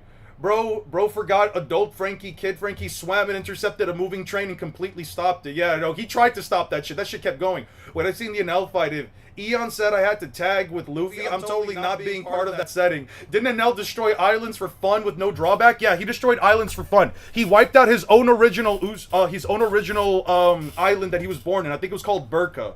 I think he destroyed the island, the sky island of Burka, before he went on to become quote-unquote God. Grand Line is called Paradise compared to the New World, and the Grand Line is considered the graveyard compared to the Four Seas. That's what I'm saying. Like, what the fuck are we talking about? You're just not tough enough? No, you're not. You know what, bro? Memento. You can mask your face. You could wear a whole black outfit with like a ski mask. I want to see you tank a 4-ton bat straight to the face, bro. This is light work? Nah, you're lying. You're actually fucking lying to me. Most of the big three dying to 4-ton bat to the face. The first 100 chapters of 4-ton bat is dropping Kid Naruto and Soul Society Ego. I don't know about that, dude. The average car weighs about 2 tons and getting hit by one at even a moderate speed can kill you. A 4-ton hammer is overkill. Look at Usopp's fucking face, bro. Look at his nose. I didn't even know that the nose had fucking bones. I could take it with some broken bones. Yeah, alright. Alright. This is how much Usopp's head cracked. It didn't even curve in properly. We're seriously gonna sit here and say that Usopp is trash, bro? I don't know, man. Could have sworn Frankie stopped it at least for a bit. It showed Frankie kind of slowing it down in the anime, but in the manga he just gets run over. Try me. I'm 5'11", bro. I mog you. I could take it. All right. No. Send me a video. I want you to show me a video of a 4-ton weight, and I want to see you take it straight to the face. Show me that shit, bro. As a shinobi, I am blocking that with a mud wall and countering with a wind-style breakthrough. No one's saying that you're a shinobi. No, this is if you're a New World pirate, bro. You don't gotta worry about this shit. We're not worrying about some little fireballs and shit, bro. We're not worrying about fireballs or wind or blowing wind. We're talking about a guy slamming your face with a 4-ton bat. Nah, the snake during the Genin exam is stronger than 4 tons. Yeah, you gotta prove that to me, buddy. A pickup truck straight to the dome. That's what I'm saying. It's fine. 1 piece milk can heal your bones. No. That's if you ate a devil fruit. That's if you ate a fucking devil fruit, bro. Usopp fixed that shit, no issues. But yeah, I don't know, man. I don't know. This is what I've been saying for a hot minute. And it doesn't come from a place of bias. I'm genuinely just being honest here. How the fuck am I supposed to compare Kid Naruto and Social Society 100% dying? Well, his nose doesn't have bones anymore. I don't know, man. It looks like Chopper fixed that shit, bro. Should be around multi-continental, at the very most planetary if you really want to stretch it. And his durability should be relative to his AP, as both him and Madara are tanking the explosions and recoil of their clashes, which would create citywide craters and destroy the surrounding area, changing entire landscapes. When the fuck does this happen? As both him and Madara are tanking the explosions and recoil of their clashes, which would create citywide craters and destroy the surrounding area, changing entire landscapes. Hashirama should be in the relative... The snake can smash those huge trees. 4 tons like a truck aren't smashing those trees at full speed. I know what you're referencing. I know what you're referencing real quick. The snakes don't really have a lot of feats. So... after they fight these guys, right? So after they fight these guys, Naruto gets eaten by one of the snakes, right? Naruto gets eaten by one of them, and he pops right out of it with about 35 clones. I counted 35 to 36, right? Sasuke fights another snake, and he takes that snake down with 6 shuriken. The snake goes down, and then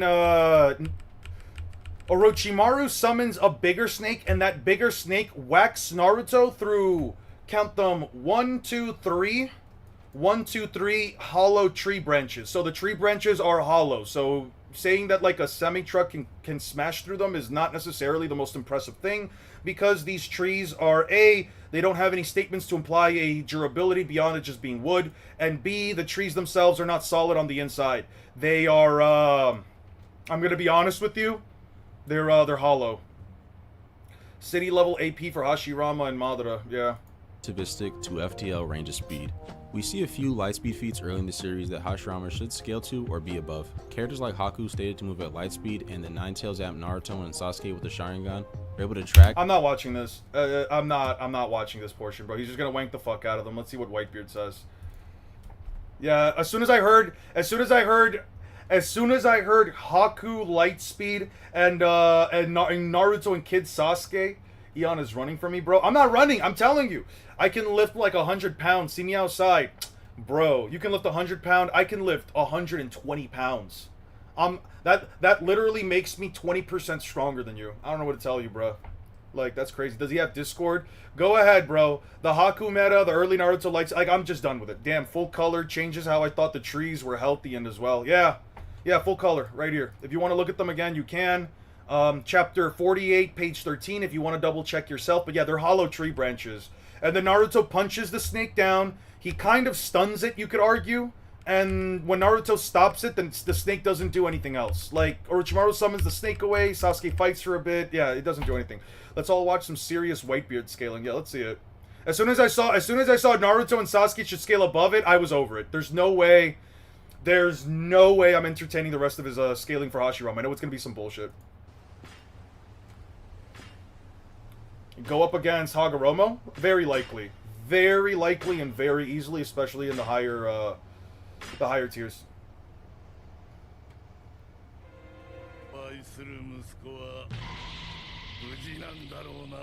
Whitebeard is one of the four original Yonko, a class only for the strongest. I can handle the recoil of a shotgun. Whitebeard is recognized by many top tiers I can do the same damage as a shotgun? No, it does not. And the other thing is that this guy's talking about like surviving the recoil of the attacks or whatever. Hashirama isn't surviving the recoil of his own attacks. It's a literal separate entity that is attacking for him. Same as Madara. Arguing that Madara and Hashirama scale to the attack potency of the perfect Susanoo or the true thousand-arm wooden cannon doesn't make any fucking sense in my opinion for the most basic of fucking reasons. And I'll explain it right now. Hashirama and Madara make big chakra constructs. Those big chakra constructs, even if you believe this, it's a ridiculous notion that they have to withstand the own impact of their own attacks. These giant chakra constructs are completely separate from Hashirama and Madara. There's a reason why they're using them. The inventor of the Spirit Pass, Logias better watch out. Tanking attacks, they can get their soul stolen. Unless you prove that Hagoromo fights using the the human path to rip souls out. And unless you can argue that he can just rip the soul out by just touching, I guess, the literal element that is their body, there's really nothing to really prove that. Scaled above it, but couldn't dodge a sound-based attack that moved at supersonic speeds. Think of the big chakra construct that stands from JoJo. Top tiers are relativistic because of a hack's ability in part 1 that literally no one scales to, yeah. Marine, Roger the King of the Pirates, and Kaido, the strongest beast. Needless to say, Edward Newgate is him, and his resume can't be questioned as one of the strongest in One Piece. Whitebeard has been stated to be able to destroy the world. While this can be interpreted in two different ways, they usually have like their legs or bodies broken. The planet, or him being able to destroy society, I choose to believe smash it's through somewhere his in own the middle. Susanoo. While he probably can't through his own 100% bust the when they were planet, fighting, he should be able to shatter large land masses and shift tectonic plates, which should put him anywhere from continental to potentially moon level, or all the way to planetary if you choose. But with his older age, I think it's more likely lower than in his prime.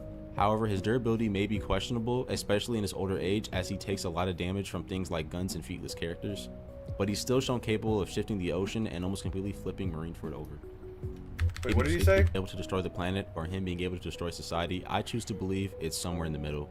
While he probably can't 100% bust the planet, he should be able to shatter large land masses and shift tectonic plates, which should put him anywhere from continental to potentially moon level, or all the way to planetary if you choose.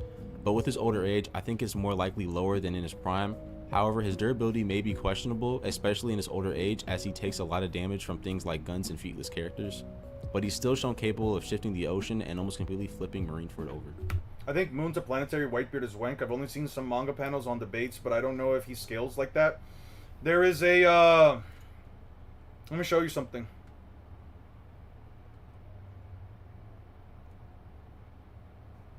Yeah, I don't care about that. I need to go to my Discord server real quick. Let's go to the Library of Ohara. There is everything up until Alabasta. Yeah. No, that's the library. I need One Piece poneglyphs. Okay. How do I look up the...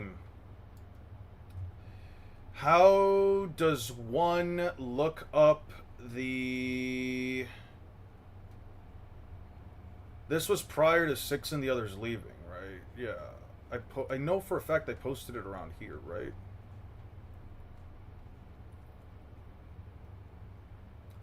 I can still see it. Yeah. How does one check out specific type of data? More filters. In One Piece poneglyph search. More filters. Has an image. Okay. There was a statement that I had gathered. No. No, that's in memes. I don't care about that right now. There's a statement I threw in here somewhere. Fuck. Where is it? Where is it? Where is it? Where is it? Where is it? Where is it? From chapter 55. It was probably... Oh, right here, right here. I'm going to pin this one as well. I'm going to pin it so I can come back to it. Pin message. Cool. Oh, yeah, pin it. Okay. Abilities that evolved over 10 years of training. Devil Fruit abilities become as strong as one trains them. Luffy's Gomu Gomu moves are going to evolve more and more. The Gum Gum pistol uses to knock out the seas. In one hit was useless at first. So, yeah.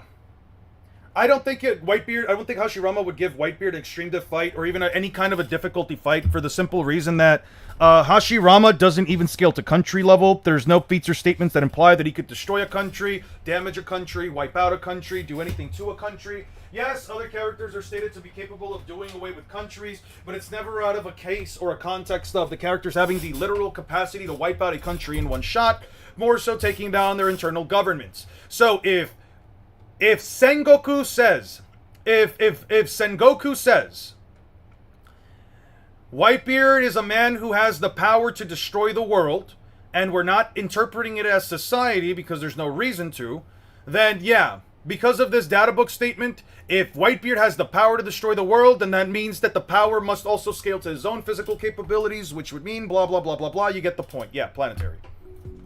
It would mean as a tech Speed is fairly straightforward. Whitebeard should be lightspeed. He was able to fight and keep up with Kizaru, who's been stated to move and attack at lightspeed, but was slower and blitzed by Kizaru when going into his light form, which he should be the speed of light. While also having a massive hole on his chest, bleeding from his nose and mouth, just to be clear. Or FTO.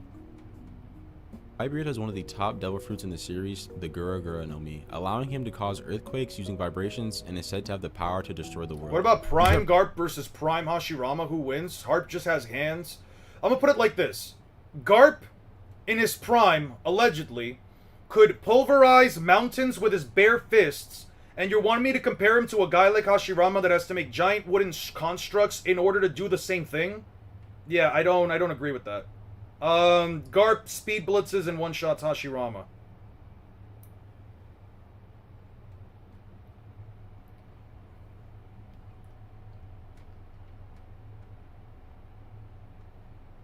Yeah, he flattens him. Like, when I say Naruto characters are not in the same league, I really do mean, like, any actual, like, legendary One Piece character, Garp, Roger, Hashirama, etc., Rox, D. Zebek, etc. Sorry, not Rops. Rox, Whitebeard, Roger, etc. Characters like them, yeah, no, they curb stomp them. You've seen him in Mother Fight at full power. Full power is double the country level stacked. Why are they country level? The Nine Tails does not have country level statements or feats. It doesn't even blow up one of the smallest. The Ten Tails doesn't even blow up one of the smallest countries in the world. Let me show you something real quick, right? Let me show you something. So this is the Ten Tails, right? So this is the Ten Tails. Naruto. Let me show you something really important first and foremost, right? From the pre-war arc statement, right? I'm going to bring up this statement right here. This is a map of the 4th Great Shinobi War, and this is a photo of the Ten Tails after it was released, right? So, can we agree that the Ten Tails is stronger and has higher destructive capacity than the Kurama, right? Because, let me show you something. The 4th Great Ninja War takes place in this region right here. This right here is where the 4th Great Shinobi War takes place. This right here, the Shimo Frost region, specifically this area up north or down here, I forgot which one. One of these two is exactly where the Ten Tails fights throughout the 4th Great Shinobi War, right?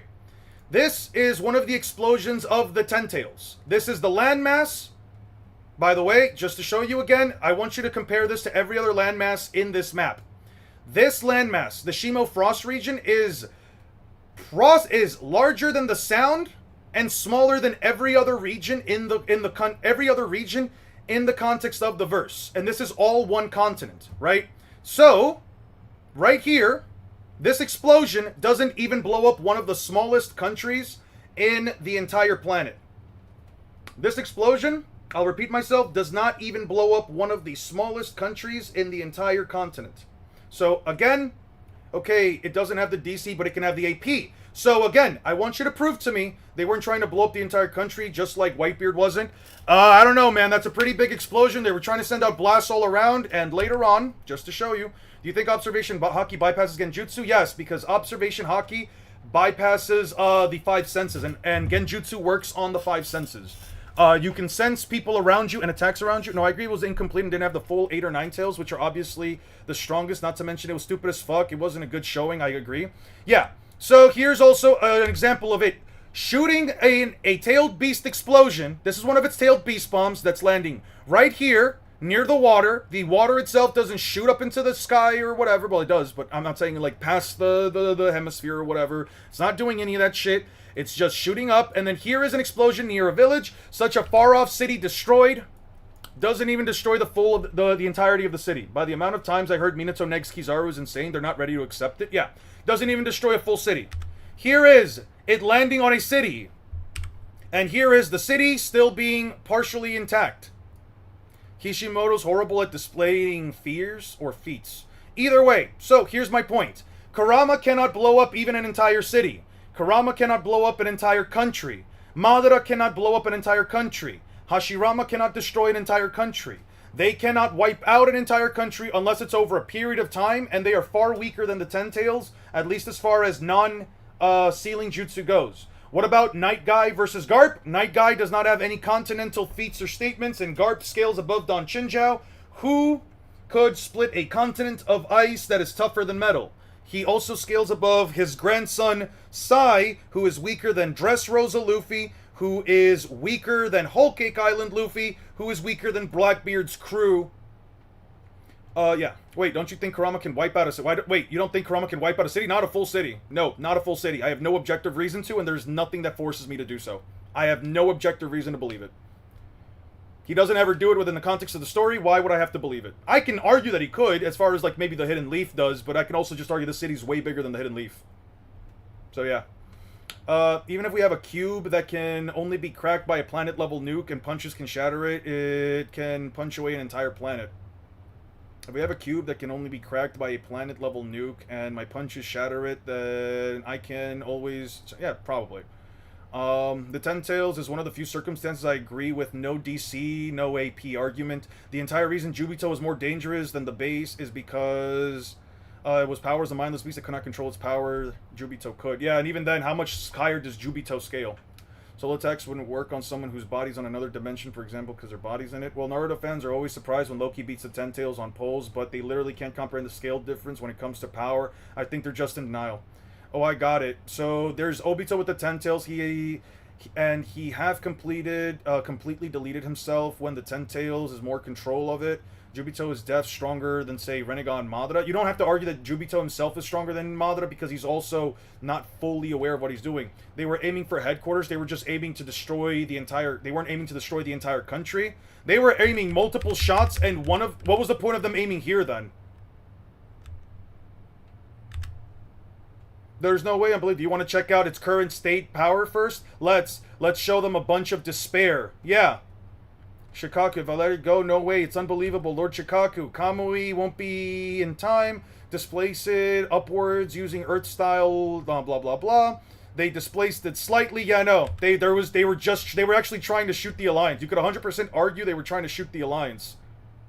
Yeah, you could 100% argue they're trying to shoot the Alliance because right here they tried to displace it. So yeah, no, this attack that they were trying to blow up the Alliance did not even blow up one of the fucking countries. So yeah, destroyed mountains though. Yeah, they destroyed mountains. Don't Biju bombs wipe mountains? If that's true, it isn't mountain over city. No, that's just what people calc it to. People calc mountains to be more impressive than cities. That doesn't mean that a city can't be bigger than a mountain or a range. And they don't ever destroy mountain ranges. So, Eon, if I can shatter the cube with my punches, can I destroy the planet with a single punch? That depends. Can you control the AoE of your punch? Jubito had the same power as the base Taintails, but was able to concentrate it to finer areas. They hit there because they couldn't control it. They say it later.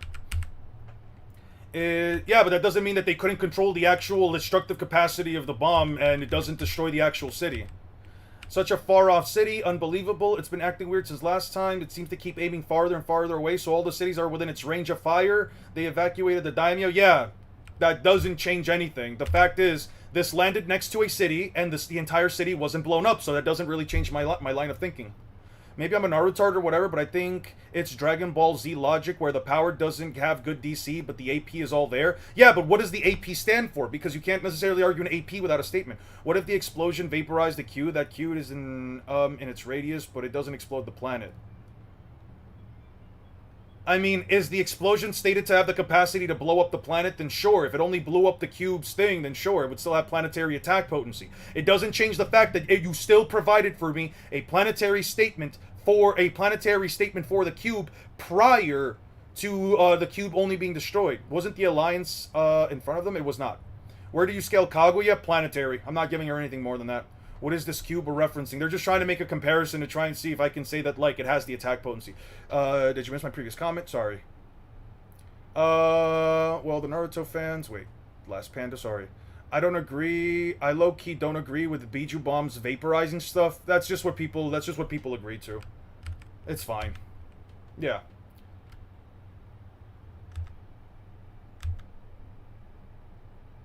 Far away, it's wobbly from just a little control. Its control isn't perfect yet. Yeah, it's also wobbly because it literally got shot upwards to redirect its trajectory right here.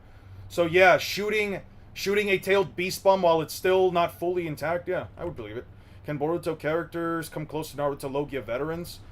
I'm not sure yet because I simply haven't read Boruto for power scaling purposes, but I don't think they scale that much higher. No way Kaguya is just planetary. She's raised a whole dimension with a sun in it. Yeah, but just to show you something... I'm gonna show you something real quick, okay? Where does Obito get the 10 Tails' powers? Okay, right.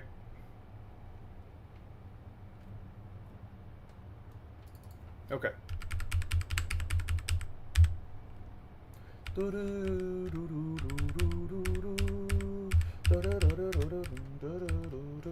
Okay, so you see this right here? You see this right here? So... let me pull out the data book and Amino Minaka. Okay. So let me show you this.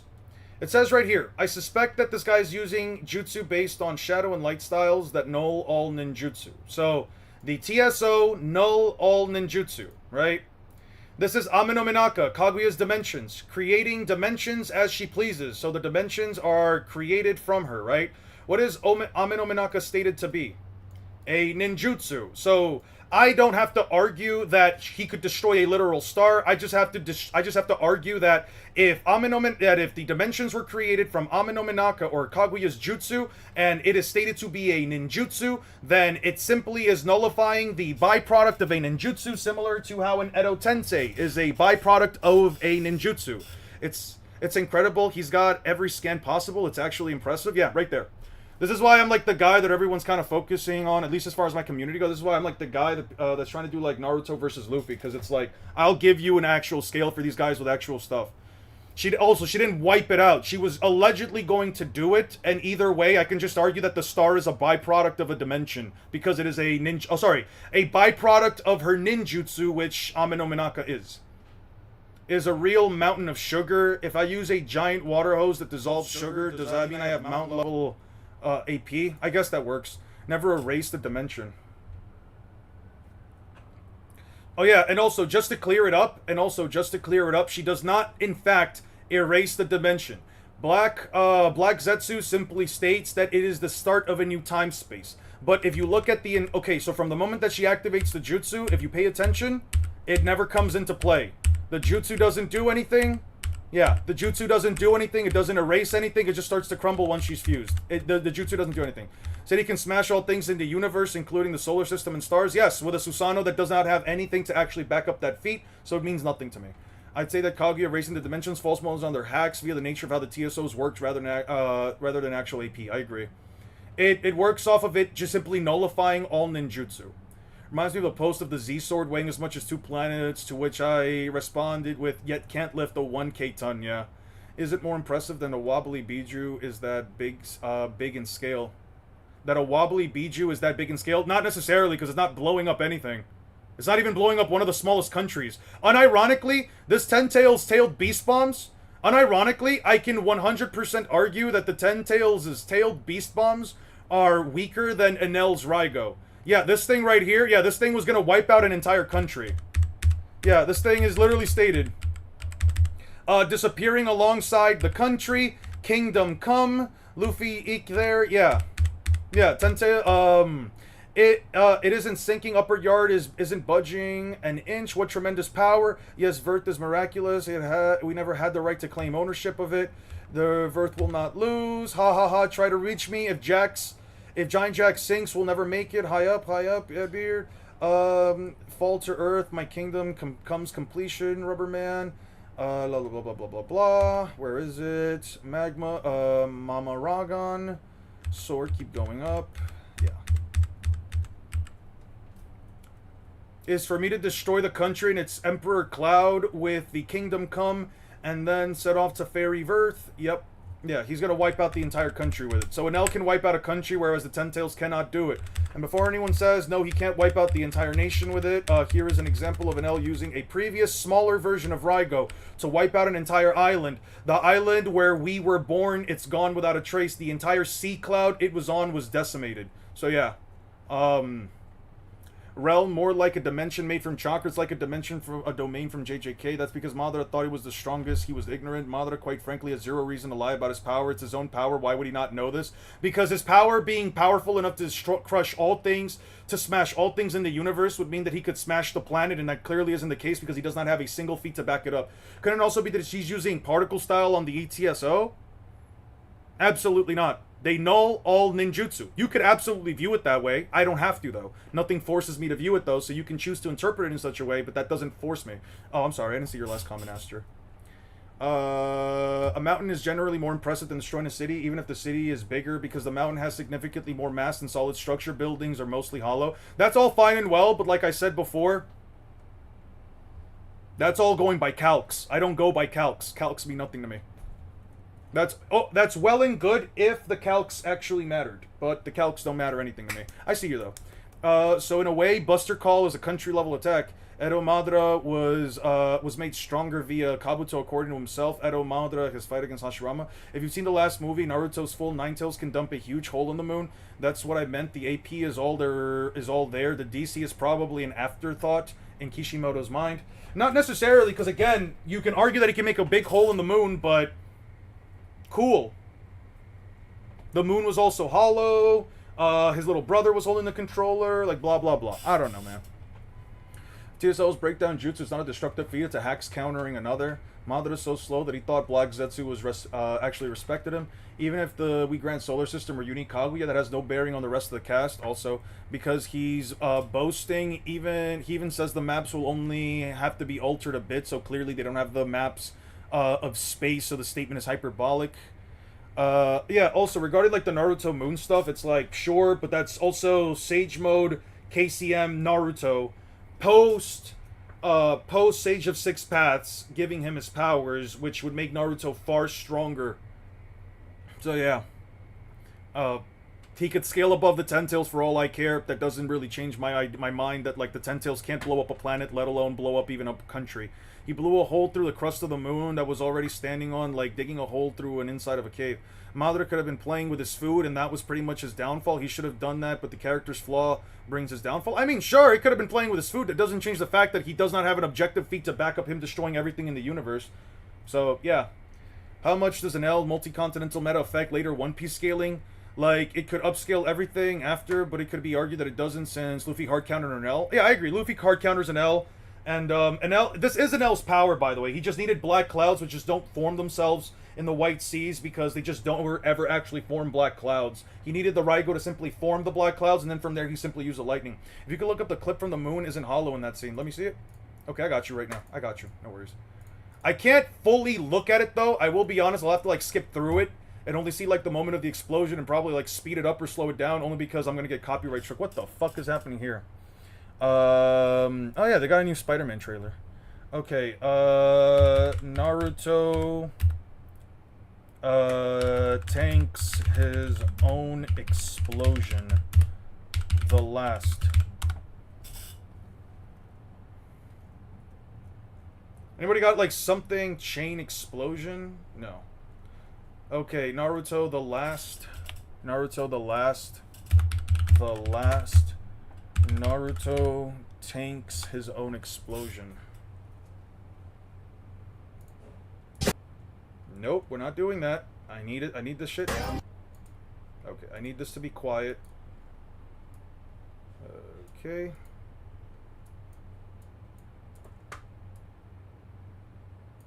Is this inside of the leaf? Where the fuck is this at? Cool. Okay, cool. Okay, cool. Fantastic. So how big is the explosion? Cool. A big explosion. Fantastic. How much of Naruto's chakra was that? How much of Naruto's chakra was that? Why did his chakra just randomly explode when chakra doesn't do that? Cool. He tanked the explosion. How big was the explosion in comparison to the rest of the moon? Yeah, none of that. None of this really helps me out. It's hollow. They built like a city. Also, this kind of proves that the moon is hollow on the inside. They literally have fucking clouds and trees on inside of it. Inside shot of the golden wheel traveling on the inside of the moon. Yeah, no, the moon is definitely hollow on the inside. This isn't some bullshit. It's not a calc. It's just basic logic that the massive stone regards a magnitude greater than a city as impressive than destroying a city. Fantastic. How big was that city? It's a forest inside the moon. It dripped through the planet straight to the moon. It didn't drip through the planet straight through the moon. That's not what happened. This is clearly a city inside of the moon. Look at it. How the fuck could it drip straight through the planet straight to the moon? Look at it. It's not coming from outside of the moon. What are you talking about? What the fuck are you talking about? Right here. It's not coming from outside the planet. It's coming from inside. Dang. If there's an ending shot I'm talking about, he's falling, you can see the hole it makes. I'll try to get the link. Yeah, you can try to get the link, sure. It's a forest inside of the moon. Yeah, the moon is definitely hollow.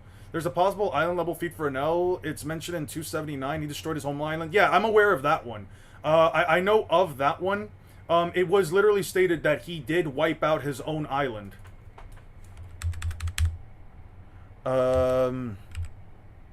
The white berets will look at the thing, blah, blah, blah. Frankly, I've already had my suspicions of what happened to him. I wouldn't allow it to be a repeat of Burka. Burka? It's located far away in the southeastern sky, Burka. In the southeastern sky. Burka was a sky island where Enel was born and raised. It had disappeared without a trace 6 years ago. 6 years ago, you mean Enel destroyed his homeland and came to this island. Burka also had a powerful knight of the sky, but he was no match for Enel. His invincibility made him God, but that may be the truth. But that may be the truth of the matter. Yeah. Body ripping through the planet is enough for me. Yeah, that's not attack potency though. I think there is a feat of a Toneri replicating this kind of DC at the start of the fight. Naruto using a silver wheel thing. Got you. Are you okay with separate interpretations? I'm fine with separate interpretations. I couldn't give a shit about another person's interpretation. It'd be less of an inconvenience if we saw it as like it went straight through the moon. That's not how we all saw it back then. No, the video right here quite literally shows. The video right here quite literally shows the explosion happens. Right? Ha! Stop sending me away! Fuck off. The explosion here quite literally shows. Right here. You can see it. blows up right there from the moon. I'm not gonna assume that it came from Earth, flew inside the moon, and then blew up from the outside. That doesn't make any sense. Is creating and switching dimensions, or is there an entirely different jutsu Kaguya used to create the dimensions? Nothing is implied for different jutsu. It says it's all stated right here within the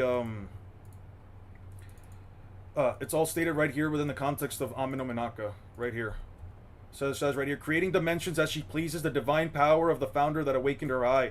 It's a technique the Kaguya, who owns the Rinna Sharingan, uses. In an instant, she can move the world she's in together with other people into a different dimension. The places she can move to are different dimensions of lava, ice, supergravity, sand, and acid. These 5 dimensions are directly connected by the first dimension. When she activates it, she uses up a large amount of chakra. She forcefully drags them into a particular dimension. There's no way to oppose it. It's impossible to go back to the original dimension from here with your own techniques, from your own strength. It's a dreadful technique. On another topic, I just finished Expedition 33. What ending did you pick and what character did you use?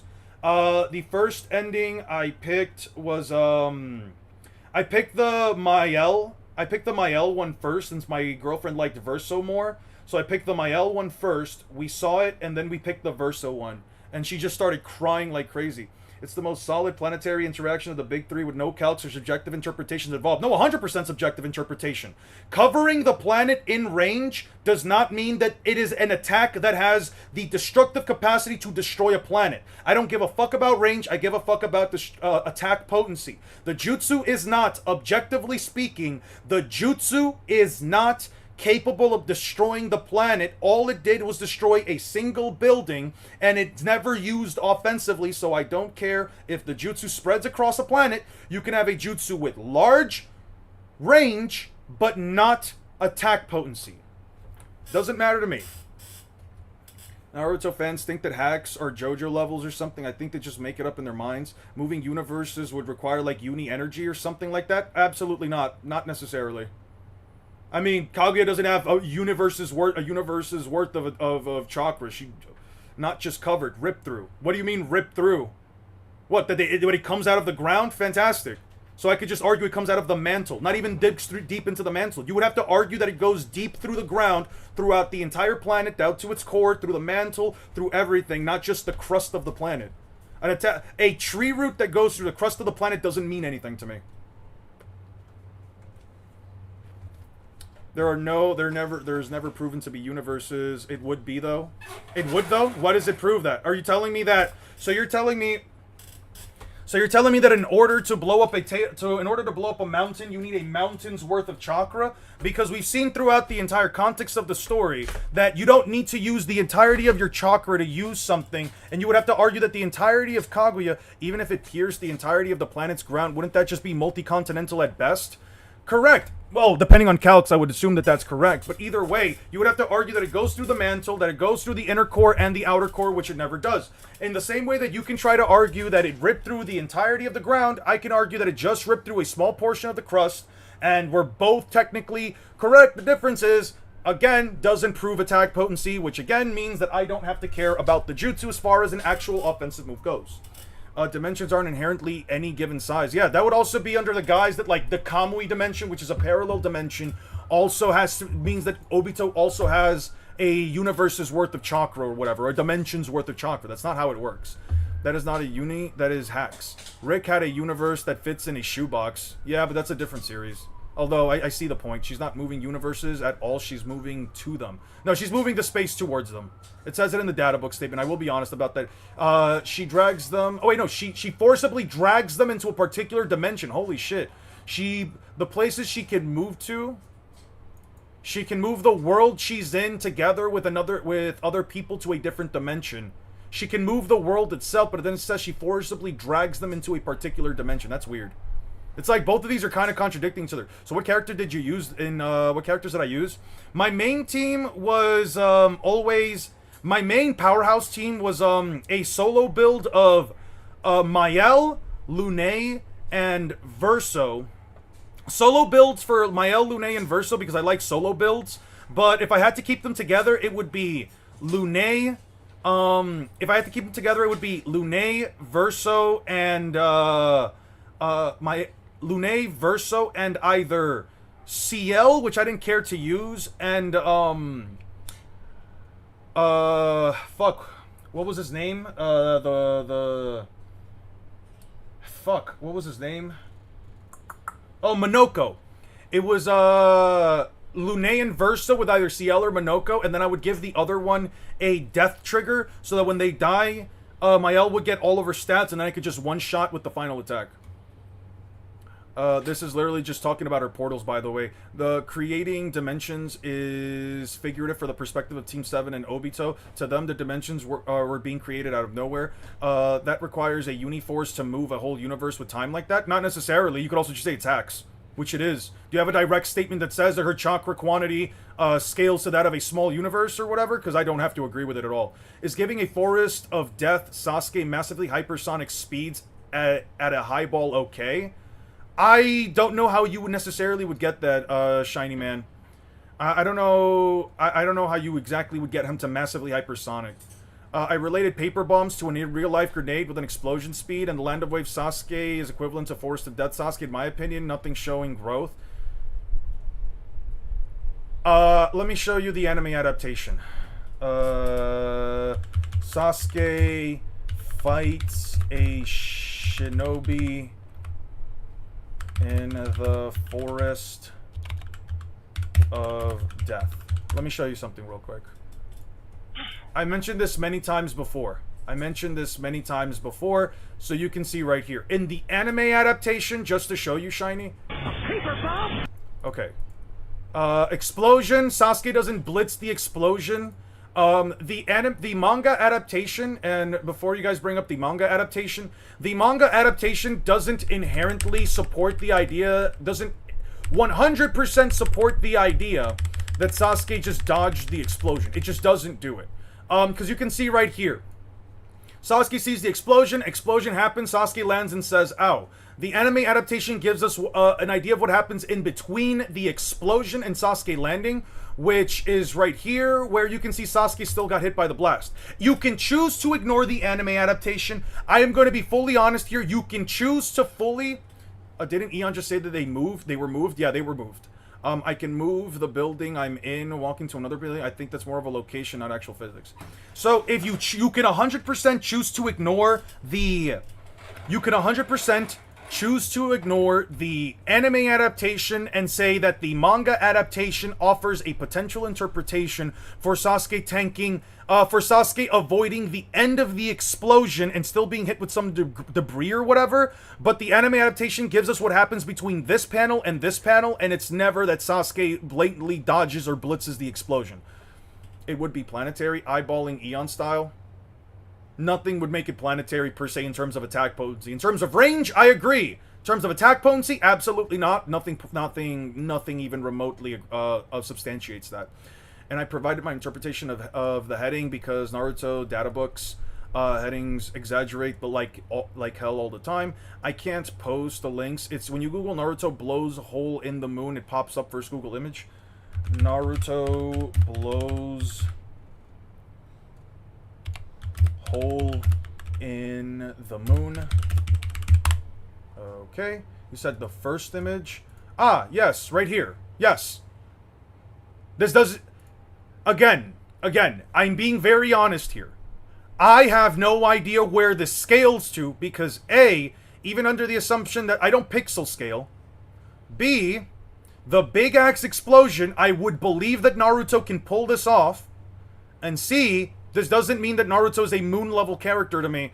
At the very least, it implies that Naruto can tank an explosion that can create a hole in the moon, a hollow moon at that, whose crust thickness, I have no idea how thick it is. But I understand where you're coming from. So, Sasuke has a lot of time to react. Got it. That's why I got confused. Gotta use the anime sometimes for frames. Alright, yeah. Sometimes the anime adaptations will offer panels in between what is happening that don't directly contradict what is going on. Moving a universe would require universe amount of kinetic energy. Well, you're talking about real-world physics and math. The series doesn't care about real-world physics, math, and science, so you don't have to worry about kinetic energy. Who do the weakest planetary characters in Naruto, in your opinion? Kaguya and probably the Six Paths characters, if you think they scale to her. That's it. That's it. That's literally it. Also, doesn't he not dodge a sound attack? Who dodges a sound? Sasuke dodges a sound attack with the curse mark, which I do reference within the context of the... which I do reference within the context of this portion right here. Yes, Sasuke does dodge it, though I think it is technically inconsistent with the speed scaling of the series, unless you believe that the amp that Sasuke would get is at the very least as powerful as the amp from the curse mark version 2. This shit is atrocious. Do we want to return to the video? Oh, wait, what video? The Hashirama versus Madara one? Yeah, no, I'm over this video. I don't really care what this guy has to say. He started using some pre-time skip bullshit, and he basically had nothing to really back up like this. I don't even know. I don't even have to truly I don't really even have to truly see this next portion to know where he's gonna scale Hashirama and the others two, because I know he's gonna scale him to some multi-continental level bullshit. I don't really agree with anyway. Vibrations or shockwaves have the might be greater agenda than mine. Is just hacks. It's like saying Gojo is universal because he create unlimited void. Okay, having more chakra doesn't even mean more AP or DC. You can improve stats, yes, but having vastly more doesn't mean that you're stronger when Kid Naruto has 3 times Kakashi's chakra and Kakashi's stronger. Mind you, he literally passed out from it. He passed out from the chakra being taken out, so you can say that it's actually a large portion of Naruto's chakra, but then again, I have to watch it all over again. Did Naruto almost die from this? I haven't seen the last, so I wouldn't know. It was his chakra. It can be said that his chakra has that capability when utilized all at once, but not like something he decided to do. Yeah, you can also see that Naruto passes out, and usually when a character passes out from chakra consumption, it's usually because a large amount of chakra has been used.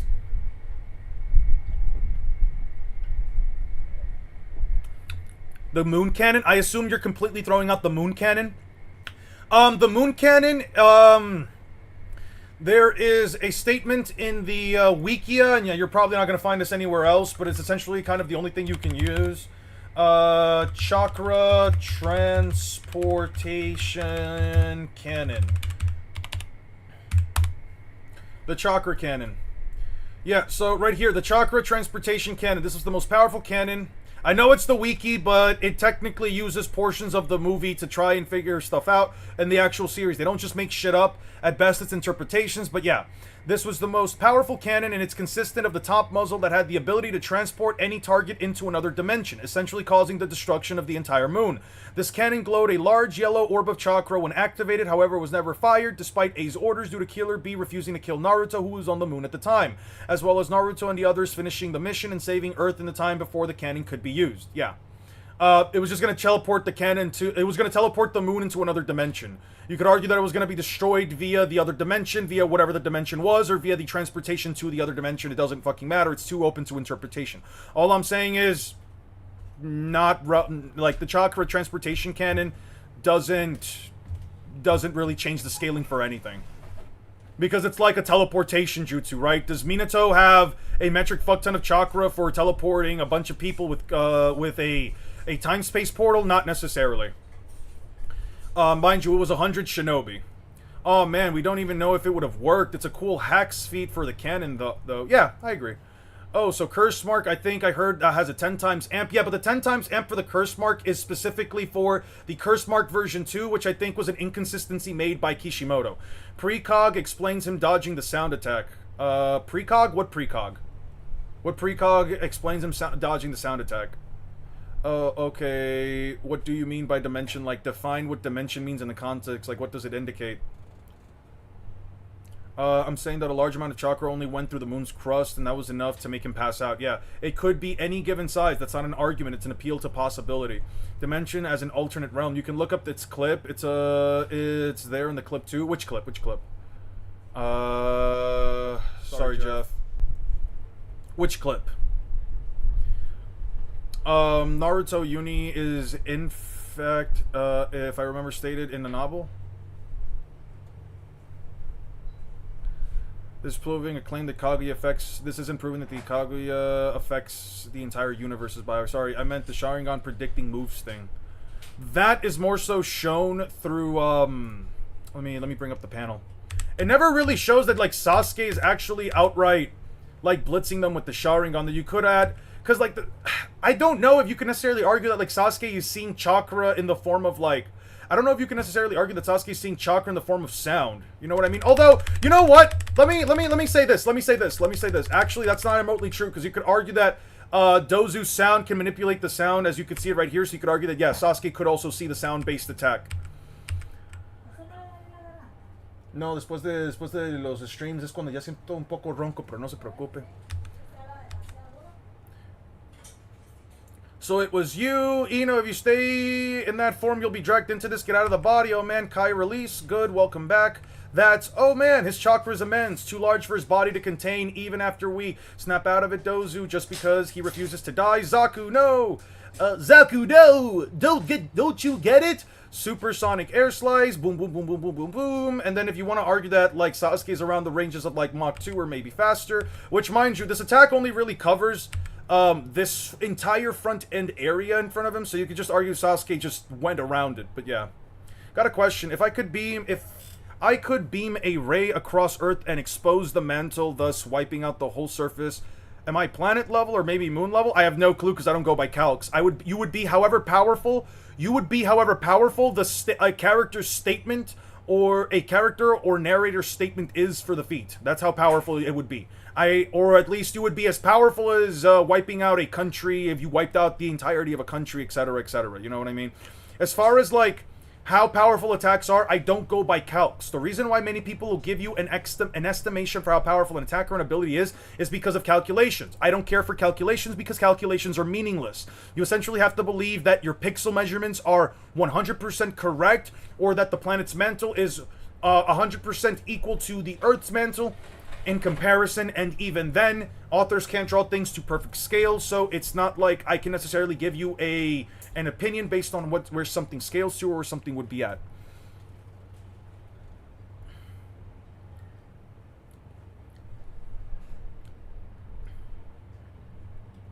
Okay. Okay, so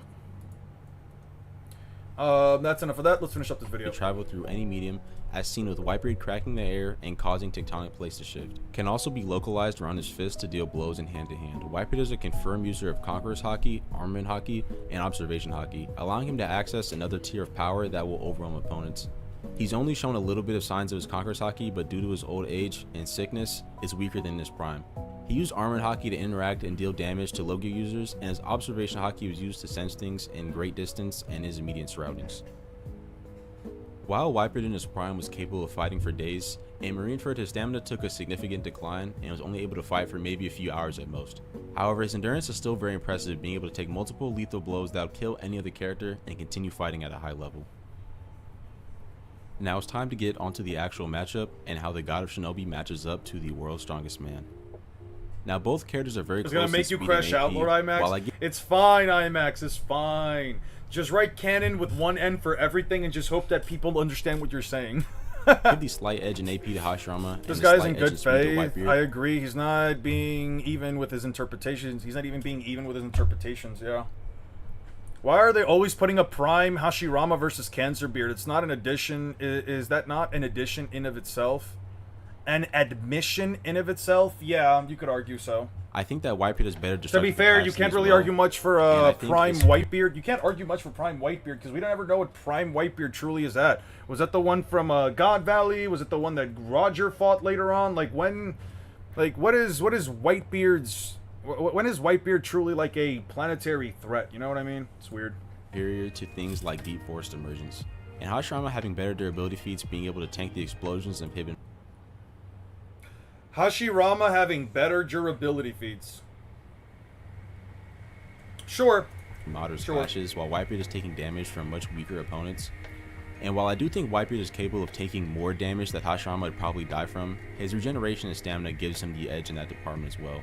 When it comes to abilities, I think Whitebeard's Devil Fruit is a good counter to Wood Style, even with Wood Style being extremely tanky, but Hashirama would be able to use Wood Style to counter the distortion caused by the Tremor Fruit and I would argue that Prime Beard is the strongest dude at God Valley outside of Emu and maybe DR Rocks. He got taken out after one blow. You can definitely argue he got taken out after like that one clash, right? Like he just chose to run away. You could definitely argue the difference for like Roger and Garp. Could Hashirama withstand a lava punch through the chest? I don't agree with.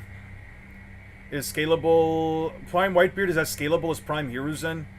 No, because Prime Hiruzen only has a direct statement to, like, back him up, saying that he was, like, greater than the other Kage, including the first Hokage, which would just be hearsay. unless it came from like somebody who actually knew how powerful Hashirama was. With Whitebeard, it's more so like he does have feats. It's just in relation to a guy that most people don't scale to. Hashirama's Genjutsu would be a good counter to Whitebeard's observation haki, and would give him the upper hand in getting some damage. I haven't seen their clash, but in the debate I heard that the best Goldie Roger versus Whitebeard had, their clash was island at best. I have no idea what to do with. What do you think? Very simple. The reason why people argue this, actually I can also just pull this up through my own things. 1 second. So, the difference between Whitebeard and, or at least the reference that you're making, at least as far as, like, these guys, let me find it. Roger laughed. Okay, right here. There's not an island level clash. It's not an island level clash. Whitebeard and Roger clashing sent out a shockwave that not only blew away the clouds, it blew away trees and even capsized the Moby Dick, which is bigger than the Thousand Sunny at 56 meters tall, all the way across the island from its center. Or at least from close to its center. Yeah. This clash right here is what sent everything and everyone flying in the fucking island. It's not an island level feat. It would technically scale higher, given that these characters scale far above characters like Don Chinjiao and Don Sai. They scale above characters like Don Chinjiao and Don Sai, who quite literally have statements that say they can split a continent of ice that is tougher than metal. This continent, what's so weird? What's up with this stuff? Not even fire or our pickaxes will break it down. It's so frustrating. We can see the pirate's treasure beneath. There's a pickaxe and it's lightly made out of metal, and here's a guy blasting it with some explosion. This continent is known as the Crystal Ice Sheet. Cracking it requires monumental force directed at a single point. You can just argue that that's the force of Whitebeard and Hashirama essentially clashing attacks, and the strongest amount of force would be focused on the epicenter. By the way, Aster, if you're still here, I haven't seen you, I haven't seen any comments for a while, but Aster, if you're still here, who did you beat the game with? Yeah, that dick is big. Alright. Alright.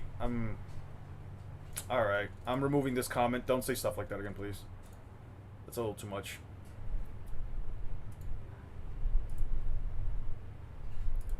Alright. Let's finish up this video so I can head out. I'm starving. Hashirama would also be able to incapacitate Whitebeard with the pollen from deep forest emergence, and Whitebeard could resist Could Whitebeard stop the Heaven Plan? I would argue so. his effects, but it would be another obstacle for him to deal with. But overall, I think in a fight base to base, it could go be another observation haki, and would Hashirama's Genjutsu would be a good counter to Whitebeard's observation haki. How would it be a good counter when Genjutsu specifically targets the 5 senses and observation haki works outside of the 5 senses?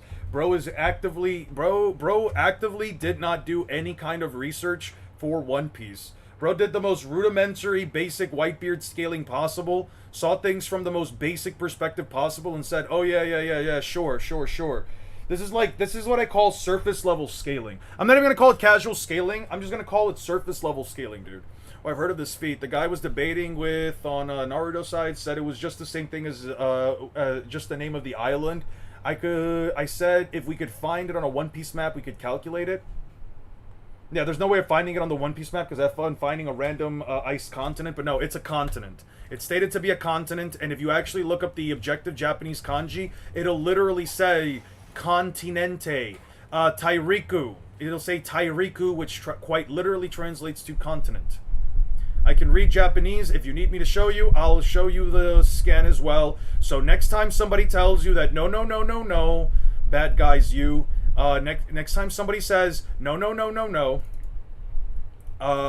this statement or whatever is not continental, blah blah blah, all that garbage, just look up, just tell them, just show them. Google translate English, Japanese to English, Japanese to English right here, Japanese to English. Then let's I don't know, we gotta, oh no, oh, 1 second, I'm misclicking the fuck out of everything now. Where is English? Yo, real talk. Oh, let me... I don't know if I don't know. There's like a story. This is like a story. Oh. Oh, that's why. Let me look it up here. Google Translate. There we go. And then we'll do images, and then I will drag this image right here. I will drag this image right here. Let me show you. Japanese to English. Right here. Your own legs are now made of ice and will shatter even the icy continent. Still called a continent. There you go. Hydrogen bomb versus fastest mosquito ever. Genjutsu targets the chakra network. I wouldn't frame it as exclusively the 5 senses. No, it targets the 5 senses. The chakra network definitely targets the 5 senses. I'll show you. No, not this one. Sorry. Kazekage Rescue.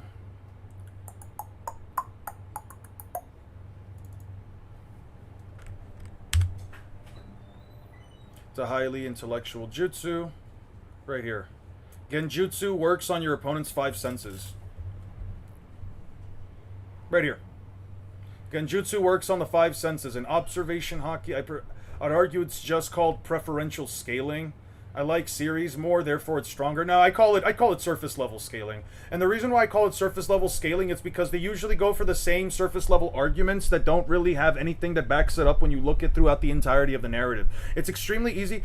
It uses the chakra flowing through the T through you to affect the 5 senses. It works on the 5 senses about as closely as the gentle fist work does the internal organs.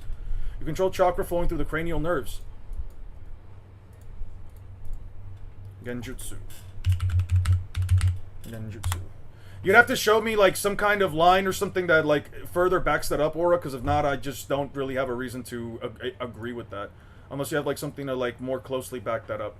The main jutsu, the effects are not real, being illusions that affect such as hypnosis and hallucinations. Genjutsu pour chakra into their target, which can be done through various methods such as eye contact, sound, or even using a finger as a medium. Genjutsu affects the ninja created when a ninja controls the flow of chakra through their target's cranial nerves, thereby affecting the 5 senses. This is frequently used to create false images and or trick the body into believing it experienced physical sensations such as pain. And then 259, which is page 18, which is this one right here. Oh wait, 259, page 18. Wait, hold on. Hold on. Hold on now. Yeah. Huh. Why is it saying page 18 then? Page 8 through 10. Pages 8 through 10. Ah, that's where it was. You just read the statement that it controls chakra flow. Right. Through the brain. It affects the senses by extension, not directly. Listen, Naruto, the trick to breaking Genjutsu, there's a trick to breaking Genjutsu. Teach me how to break to Genjutsu, not how to deal with it. Sai, Naruto, Genjutsu works on your opponent's 5 senses. You control the chakra flowing through their cranial nerves. It's a highly advanced intellectual technique. Yes, you sense the 5 senses all culminate in the brain. So yes, it affects the 5 senses. That's how Genjutsu works. You just read the statement that it controls chakra flow through the brain. It affects the senses by extension. No. He says right here, Genjutsu works on the 5 senses. He doesn't say he's not saying it affects the senses by extension.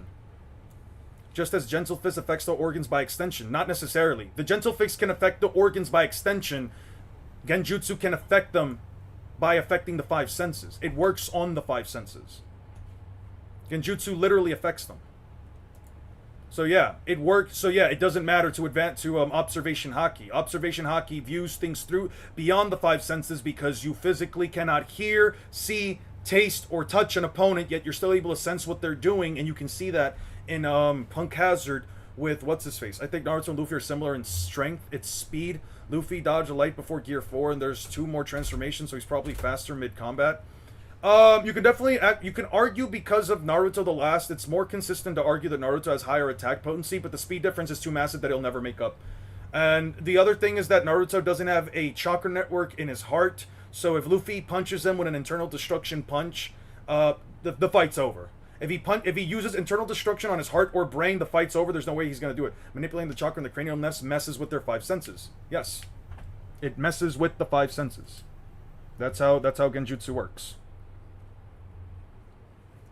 I'm not doing... It doesn't contradict what I said. They're affected, just not directly. Manipulating chakra flow in the brain affects how the victim processes information, creating hallucinations. Yes, it affects their 5 senses. They are seeing things different. They are smelling things differently. They are hearing different voices. They are... Well, I can't tell you about taste, because I don't know if they've ever tasted anything. But yes, everything that they feel, hear, touch, smell is different. What's internal destruction? Is that Gear 5? No, that's advanced armament hockey internal destruction.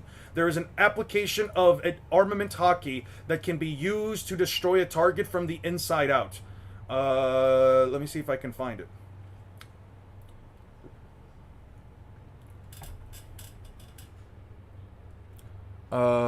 He takes down Big Mom.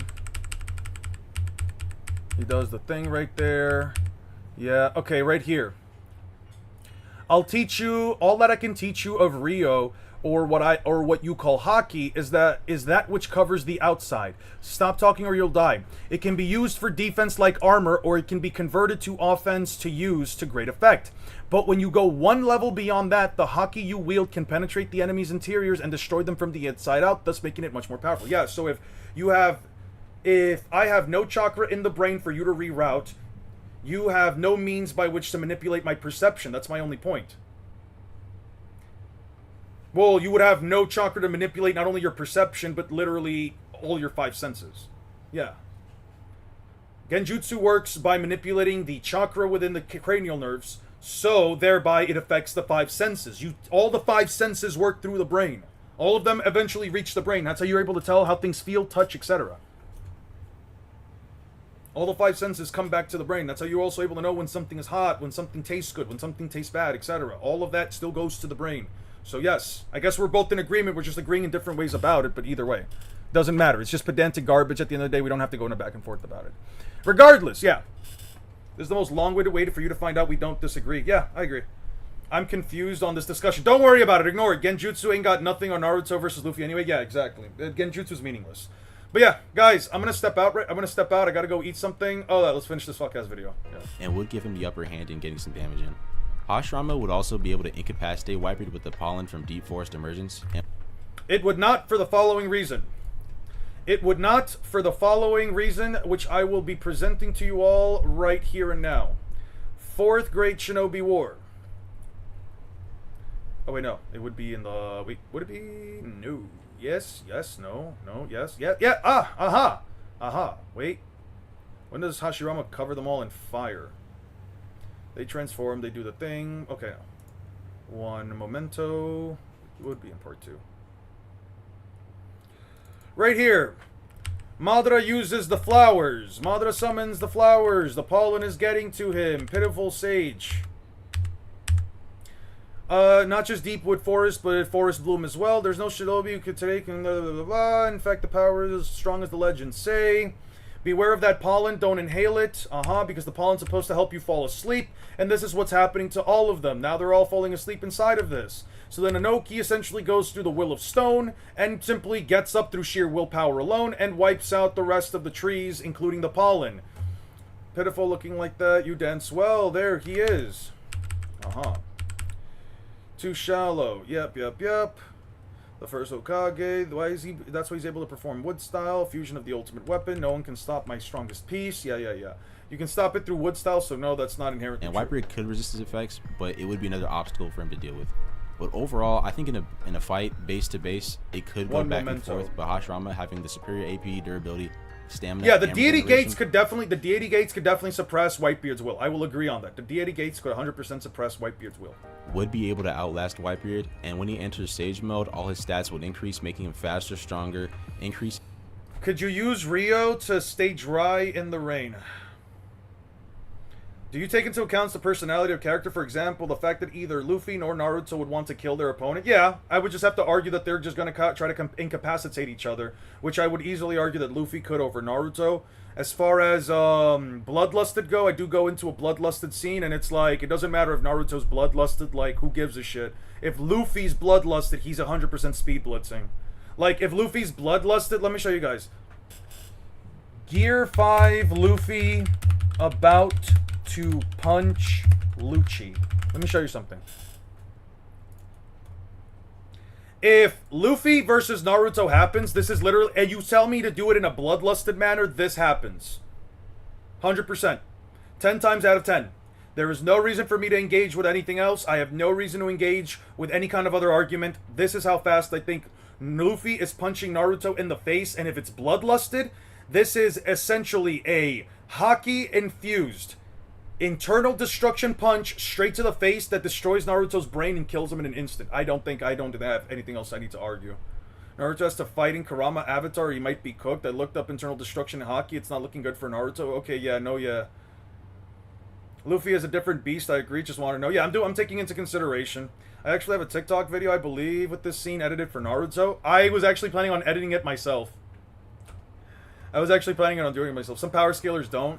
Some power scalers would love to believe that Naruto Uzumaki in the majority of his verse not only are either light speed prior to the war arc, but are also made up a difference of speed of tens to hundreds of times in the span of a single fucking 23-hour period in comparison to One Piece, who has been light speed prior to Water 7, if not at the very latest, Sabaody Archipelago. Like, and then a 2-year time skip, and then multiple arcs, and then blah, blah, blah, blah, blah.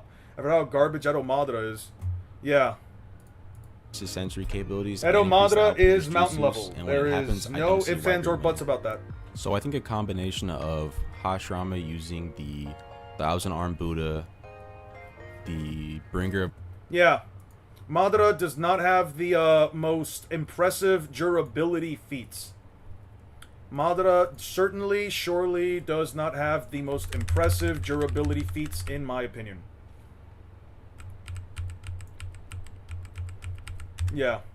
Granted, this was a clone. Granted, that was a clone, but I don't think he wanted to take any extra hits. The base sword level durability Naruto we're talking about, technically, he's weaker than Naruto. He's weaker than that Naruto. Yeah, but that Naruto was also caught off guard. Naruto needs to go all out first, or he's getting knocked out by Luffy's Conqueror Haki alone. I agree. Of Darkness Genjutsu. I think Luffy unironically puts down base Naruto. I think Luffy unironically can put down base Naruto to sleep with a blast of Conqueror's Haki. I don't think Whitebeard has enough counters to all of those at one time to be able to defend against. Who the fuck is saying that Hashirama's gonna spawn an entire forest, spawn all those fruits, spawn out the wood golem jutsu, and then just start swinging at fucking Whitebeard before Whitebeard even remotely starts doing anything? Like, what the fuck are we talking about? Hashirama makes a forest, Whitebeard brings down the forest with giant fucking shockwaves. If Hashirama makes a giant fucking flowers, then all Whitebeard's gonna do is send out a punch that literally destroys the flowers and splintered them into pieces. If he makes a giant wood golem, then Whitebeard stops it with a single fucking hand and then sends it flying. Like, bro, the wood golem is about as big as the full size of Kurama, who's about, like, what, 34 to maybe 60 meters tall. And here is Whitebeard. And here is Whitebeard stopping an entire giant fucking ship. Here's Whitebeard stopping a ship that's coming towards them with a single hand, bro. Again, what are we talking about? Like, here's a ship with a paddle boat that's coming through, being thrown in by a giant continent puller who's trying to drag it through. And Whitebeard stops it with one hand. Where the fuck is it? Give me 1 segundo, please.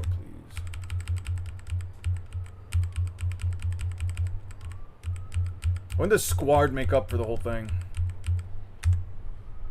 Yeah, right here. Here's Squad trying to push through with another ship. A massive ship at that. About as big as oars. And here is Whitebeard stopping it with one hand. Here is Whitebeard literally almost tipping it over with one hand as he tries to stop it. Bro got the cops outside. Yeah. I was, a Naruto fan and a Bleach fan got together and they called the cops on me. They tried to swat me because I said Luffy beats Naruto and Bleach is planetary at best. So if I was forced to argue Naruto versus Luffy with a gun to my head, I'd argue Naruto has to obliterate the area with a Biju bomb because Luffy doesn't have good travel speed, neither does Naruto. You would essentially have to argue that Naruto would blast the ground beneath him He would have to argue Naruto blasts the ground beneath him, summons an avatar head, and blasts the ground beneath him before Luffy just runs up in front of him and punches him in the face. And you would also have to argue that they are farther than, like, what, 30 to 40 to 50 meters. Does have good travel speeds with full Kurama. What's his good travel speed feat? What's a good travel speed feat that Naruto has? And then also fight Hashirama as well. So I guess there's one in Boruto Boruto where he's flying. with Hashirama being able to spam those abilities with his superior stamina and energy reserves, I think over time he'd beat down Whitebeard. And as Whitebeard just takes more damage, his sickness will build up, and the damage will just be too much for him, and eventually he will just collapse, while Hashirama will just regenerate any damage he takes. And most of the time, Whitebeard will only be able to try to brute force through most of the things, as his hockey isn't as strong as it used to be, and there really isn't any other time. I don't know why, but for a second there, this guy sounded to me like Aura, but if Aura had a very clear mic. He's using Prime or Edo. He's just using whatever version of Hashirama. Type of abilities that Hashirama has to worry about besides the Gurugura no Mi. The hockey would just boost his kind of damage in a way, but it's not really doing anything to Hashirama that he can't just heal off or heal from. I think if it's a fight in Hashirama's base, I'd give it to Hashirama 7 out of 10 times, and if it's Hashirama with his full kit, I'd go up to 8 times out of 10. I don't have a clear mic. Mid to high difficulty. You have a clear mic? You have a clear mic, but, like, let me pull up one of your videos, right? Straw Hat Aura. There we go. Luffy and Naruto, I do want to talk. Your mic sounds like it's muffled. Like right here, it sounds not muffled. I don't want. It's like the sound doesn't escape, so it's like very. It's like this. It's like I have my mouth not covering my hand not covering my mouth, but I have it like in a. How do I put it? It sounds like you're putting your hand in a circle. You're making like a circle with your hand and you're putting it over your mouth. It kind of sounds like that. I'm not saying that it's not clear because you can clearly understand what you're saying. I'm just saying that like it kind of sounds like it's a little muffled in certain areas sometimes. In my opinion, maybe I'm just fucked. But yeah. About your abysmal Luffy scaling. I think it's clear enough. I honestly think it's clear enough. I do think your mic is good. It's just that other guy, for some reason, I think like at a certain something that he said, I was like, that sounds just like Aura. I don't know. It just sounds like just like Aura, but with like a very clear mic. You know, maybe. I don't think I don't think I always have the clearest mic either, especially when I'm yelling. Like, well, obviously, yeah. Getting into Luffy's next opponent, if you the want to say only it's villain big that makes sense is Zabuza. $100 says he brings up water prison. And at the very least, via Zabuza being You see, like right here, this is what I mean, right? Not to say that it's not clear, but like right here, for example. $100 says he brings up water prison. I think it's because you maybe speak with your mouth a little bit closer to the mic than most people, including me. Got into his comment section. Look at the thread with 14 comments. Let's see some good debating skills. Sure. See here. Let's see. So there was a 14 comment debate. Was it this one? No, not that one. Was it this one? These are the only... 14 comments. Okay. Bro said Hashirama has higher attack potency over Whitebeard is crazy. Bro going off of an old sick man too. Conor McGregor type... I used the version of the character we know most. I said in the end Prime Beard was a different case and would probably win. What are you crying about? Probably broken one-shot the entire 22 million island average-sized continents. We're not sure if Emu flooded other continents. Pale comparison when you don't do your homework. Put respect on the One Piece characters' names. Quit glazing One Piece, bro. It ain't like that island level verse. Everyone in One Piece is a Deku victim. Bro, read and watch One Piece. Kindergarten facts. No one had a feet above island level in One Piece. Emu flooded the world. Try again. W headcanon, little bro. Kaguya created multiple dimensions. We can go feet for feet. Kaguya couldn't beat mere kids who jumped everyone. Emu flooded whole kingdoms. The same ones allied to Joy Boy. Emu putting chains on Kaguya. Kaguya got sealed, not overpowered, and she's not a natural combatant. She was whooping on Naruto and Sasuke. Naruto and Sasuke need to help him. Kakashi, Obito, and Sakura. Inu has no feats, and even if they're hypothetically planetary, go ahead and scale them back to Whitebeard. Also, when people in One Piece start losing to Luffy, are they now trash because they lost to a kid? Or is that just for Naruto? Naruto Glazer at its finest. I'm glazing your mother as well. Holy shit. Seer, LMAO. He said island level verse. Didn't Rocks one-shot Gates of Justice? I'm pretty sure no one in Naruto and Boruto can do that with pure strength. Whitebeard blocked a Dami reverse eye attack from God Valley. We learned that to withstand advanced conquer attacks, you need to be on power superior. Hashirama is literally an ant to Whitebeard. Crucial work and truth. Okay. Unironic mom joke in 2015. Bro said I glaze your mom. That's crazy. That's funny. That's crazy. Actual self-reports in the comments. I mean, nobody brought up Don Chinjiao splitting a continent, but sure, right? Cool video, man. I'll give you that, but you're not making sense on certain parts. How can you assume that Kurama is... from his data book can destroy the world, which again was never shown in the series manga? He can do anything like that. And when it comes to Whitebeard, you assume he can't destroy the world all because all he did was flip an island or two, or because of 2 tsunamis. 1, the data books are canon and provide information on scaling. Doesn't need to destroy a planet to be planetary. Neither does Whitebeard. I never said Whitebeard couldn't destroy a planet. Whitebeard and Marineford can't because he can barely fight without getting a heart attack. No, Whitebeard fought for a long time without getting a heart attack. He got a heart attack when he was in front of a Kainu, and that was kind of it. He didn't have any more issues. The only one who gets to make a mom joke is LTG. That's funny. Low Tier God. Damn, you watch Low Tier God? Damn. I've been seeing people call Low Tier God a low cow. Turn the world to ash can be understood in different ways. But you can't be one-sided. Whitebeard, old or not, can destroy the world. Only reason he can't go alive is because he was trying to save Ace. Had he said, "Fuck it, I can't save him, so let's just take everyone down," he would have done more than flip an island. Most def, more damage than any Biju has ever shown. Come on, shown to do. Come on, big dog. You didn't even do all that. We sharing thoughts. Thought, man. It's YouTube. Thing I'm crying is if you have 54 subscribers, and probably won't get any more because you can't power scale for shit. Still cool video though. You got to my boy. It's all good. Okay. Any other? One Piece average scaling is higher than Naruto's. Whitebeard doesn't stand a chance. Not true at all. They're all around the same, but Naruto's verse peaks higher. Ashram Dog walks a man dying of cancer, fam. Not a chance. One Piece average characters is low in One Piece. It's a fact. Try to accept it. Why do you try? Not always the truth. Even try avoiding lasers, which is light speed, while the fast Hokage and the Warwick are lightning speed.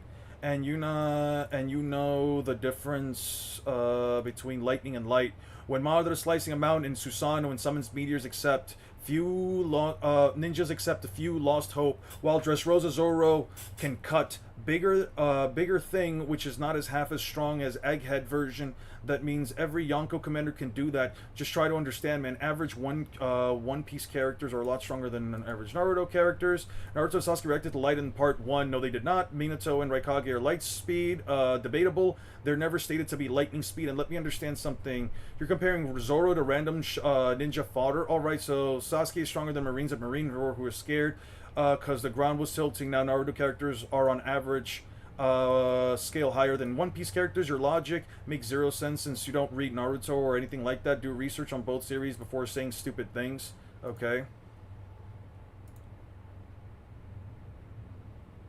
Depends on the genjutsu. Okay, let me rephrase it. Bringer of Darkness. The only genjutsu that the Hokage knows is not countering the first Hokage.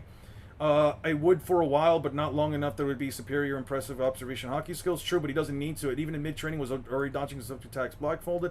Bringer of Darkness is a lot different than being blindfolded, fam. No, it's not. It's literally to deprive you from sight. Your other senses aren't affected, which is how Hiruzen countered its smell. It's effectively a blindfold. The only comes after you drop the guy who would put it on. Genjutsu doesn't work on anyone who doesn't have chakra. Even Kakashi stated that Genjutsu works on someone with a chakra nectar system, which Whitebeard doesn't have. Yo, this guy really isn't making a lot of great arguments here. No funny. Logic, my ass. Wait, Eon, you said Hashirama Gates can suppress Whitebeard's quakes? No, the Gates can suppress his willpower. Didn't Jubito, out of sheer physical power, rip out the Gates? Why wouldn't Whitebeard? That's true. I guess he kind of ripped them out. Didn't he rip them out with like the TSO things?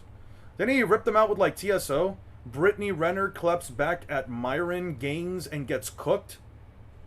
I might check this out a little bit actually later. saw something that I wanted to check that out just because I know that Myron Gaines gets very toxic about shit. I don't know who Brittany Renner is. What's her whole deal? The data books are very reliable. No, Kuma is way more consistent than Haku.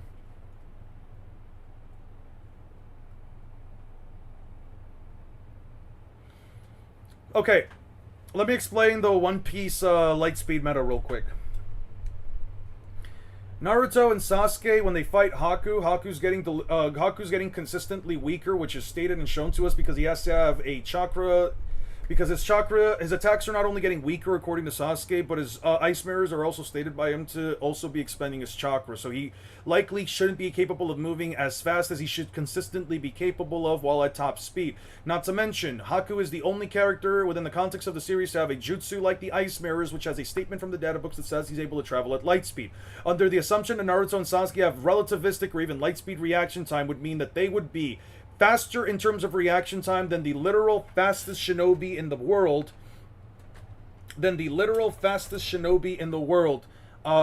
Whose only lightspeed statement says he is almost lightspeed. So no, they would not be lightspeed. It doesn't work, and there's no argument one can make to make it make sense because it would be inconsistent. Did Jubito do it? Wait. Did Jubito do it so it's an outlier? It's 100% an outlier. It's not even just an outlier. Let me show you something. I'll bring it up. Let me close all these up. Let me look at the war arc as well. I got you right now, Jeff. I could just be misremembering. It's okay. Well, I'm not perfect. I could be misremembering shit. It's all good. When does Obito get this shit, man?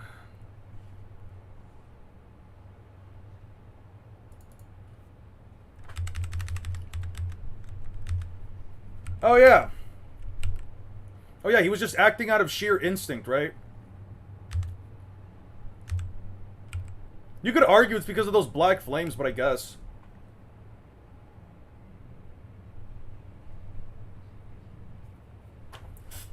It's not accurate to its singular fight. Also, Rock Lee, so it's not just an outlier. Let me show you something. So when Sasuke fights Rock Lee, right? Sasuke gets absolutely shit on by Rock Lee. You can see the panels right here. Look at it over yourself. He even had the Sharingan active. He got knocked up into the sky by Rock Lee. Was bleeding from his mouth. A whole bunch of shit. Yada, yada, yada, yada, yada. Here's Rock Lee attacking Dozu and Zaku. And Rock Lee says, and this guy says, Dozu, he says, your moves may be fast, but ours are supersonic. Which means that they would have to be, Nagi. I just remember he broke it. Yeah. I remember a lot. Yeah, sometimes you can just remember a lot of shit. That's why, when it comes to, like, a lot of these series, and one of the reasons why people always say that Naruto is, like, so freaking, Whoa, was that a fly? Is that a fly in my room? Oh, yeah, no, you're dying, bro. Get away. Get away from me, you stupid fly. Alright. Yeah. He broke through them. It's from, like, the little, like, flames on the back, which, I mean, they do bring up that, like, they do have, like, chakra arms or whatever. I don't fucking know, dude. You could argue it's willpower, you could argue it's whatever, you could argue it's brute strength, I don't know.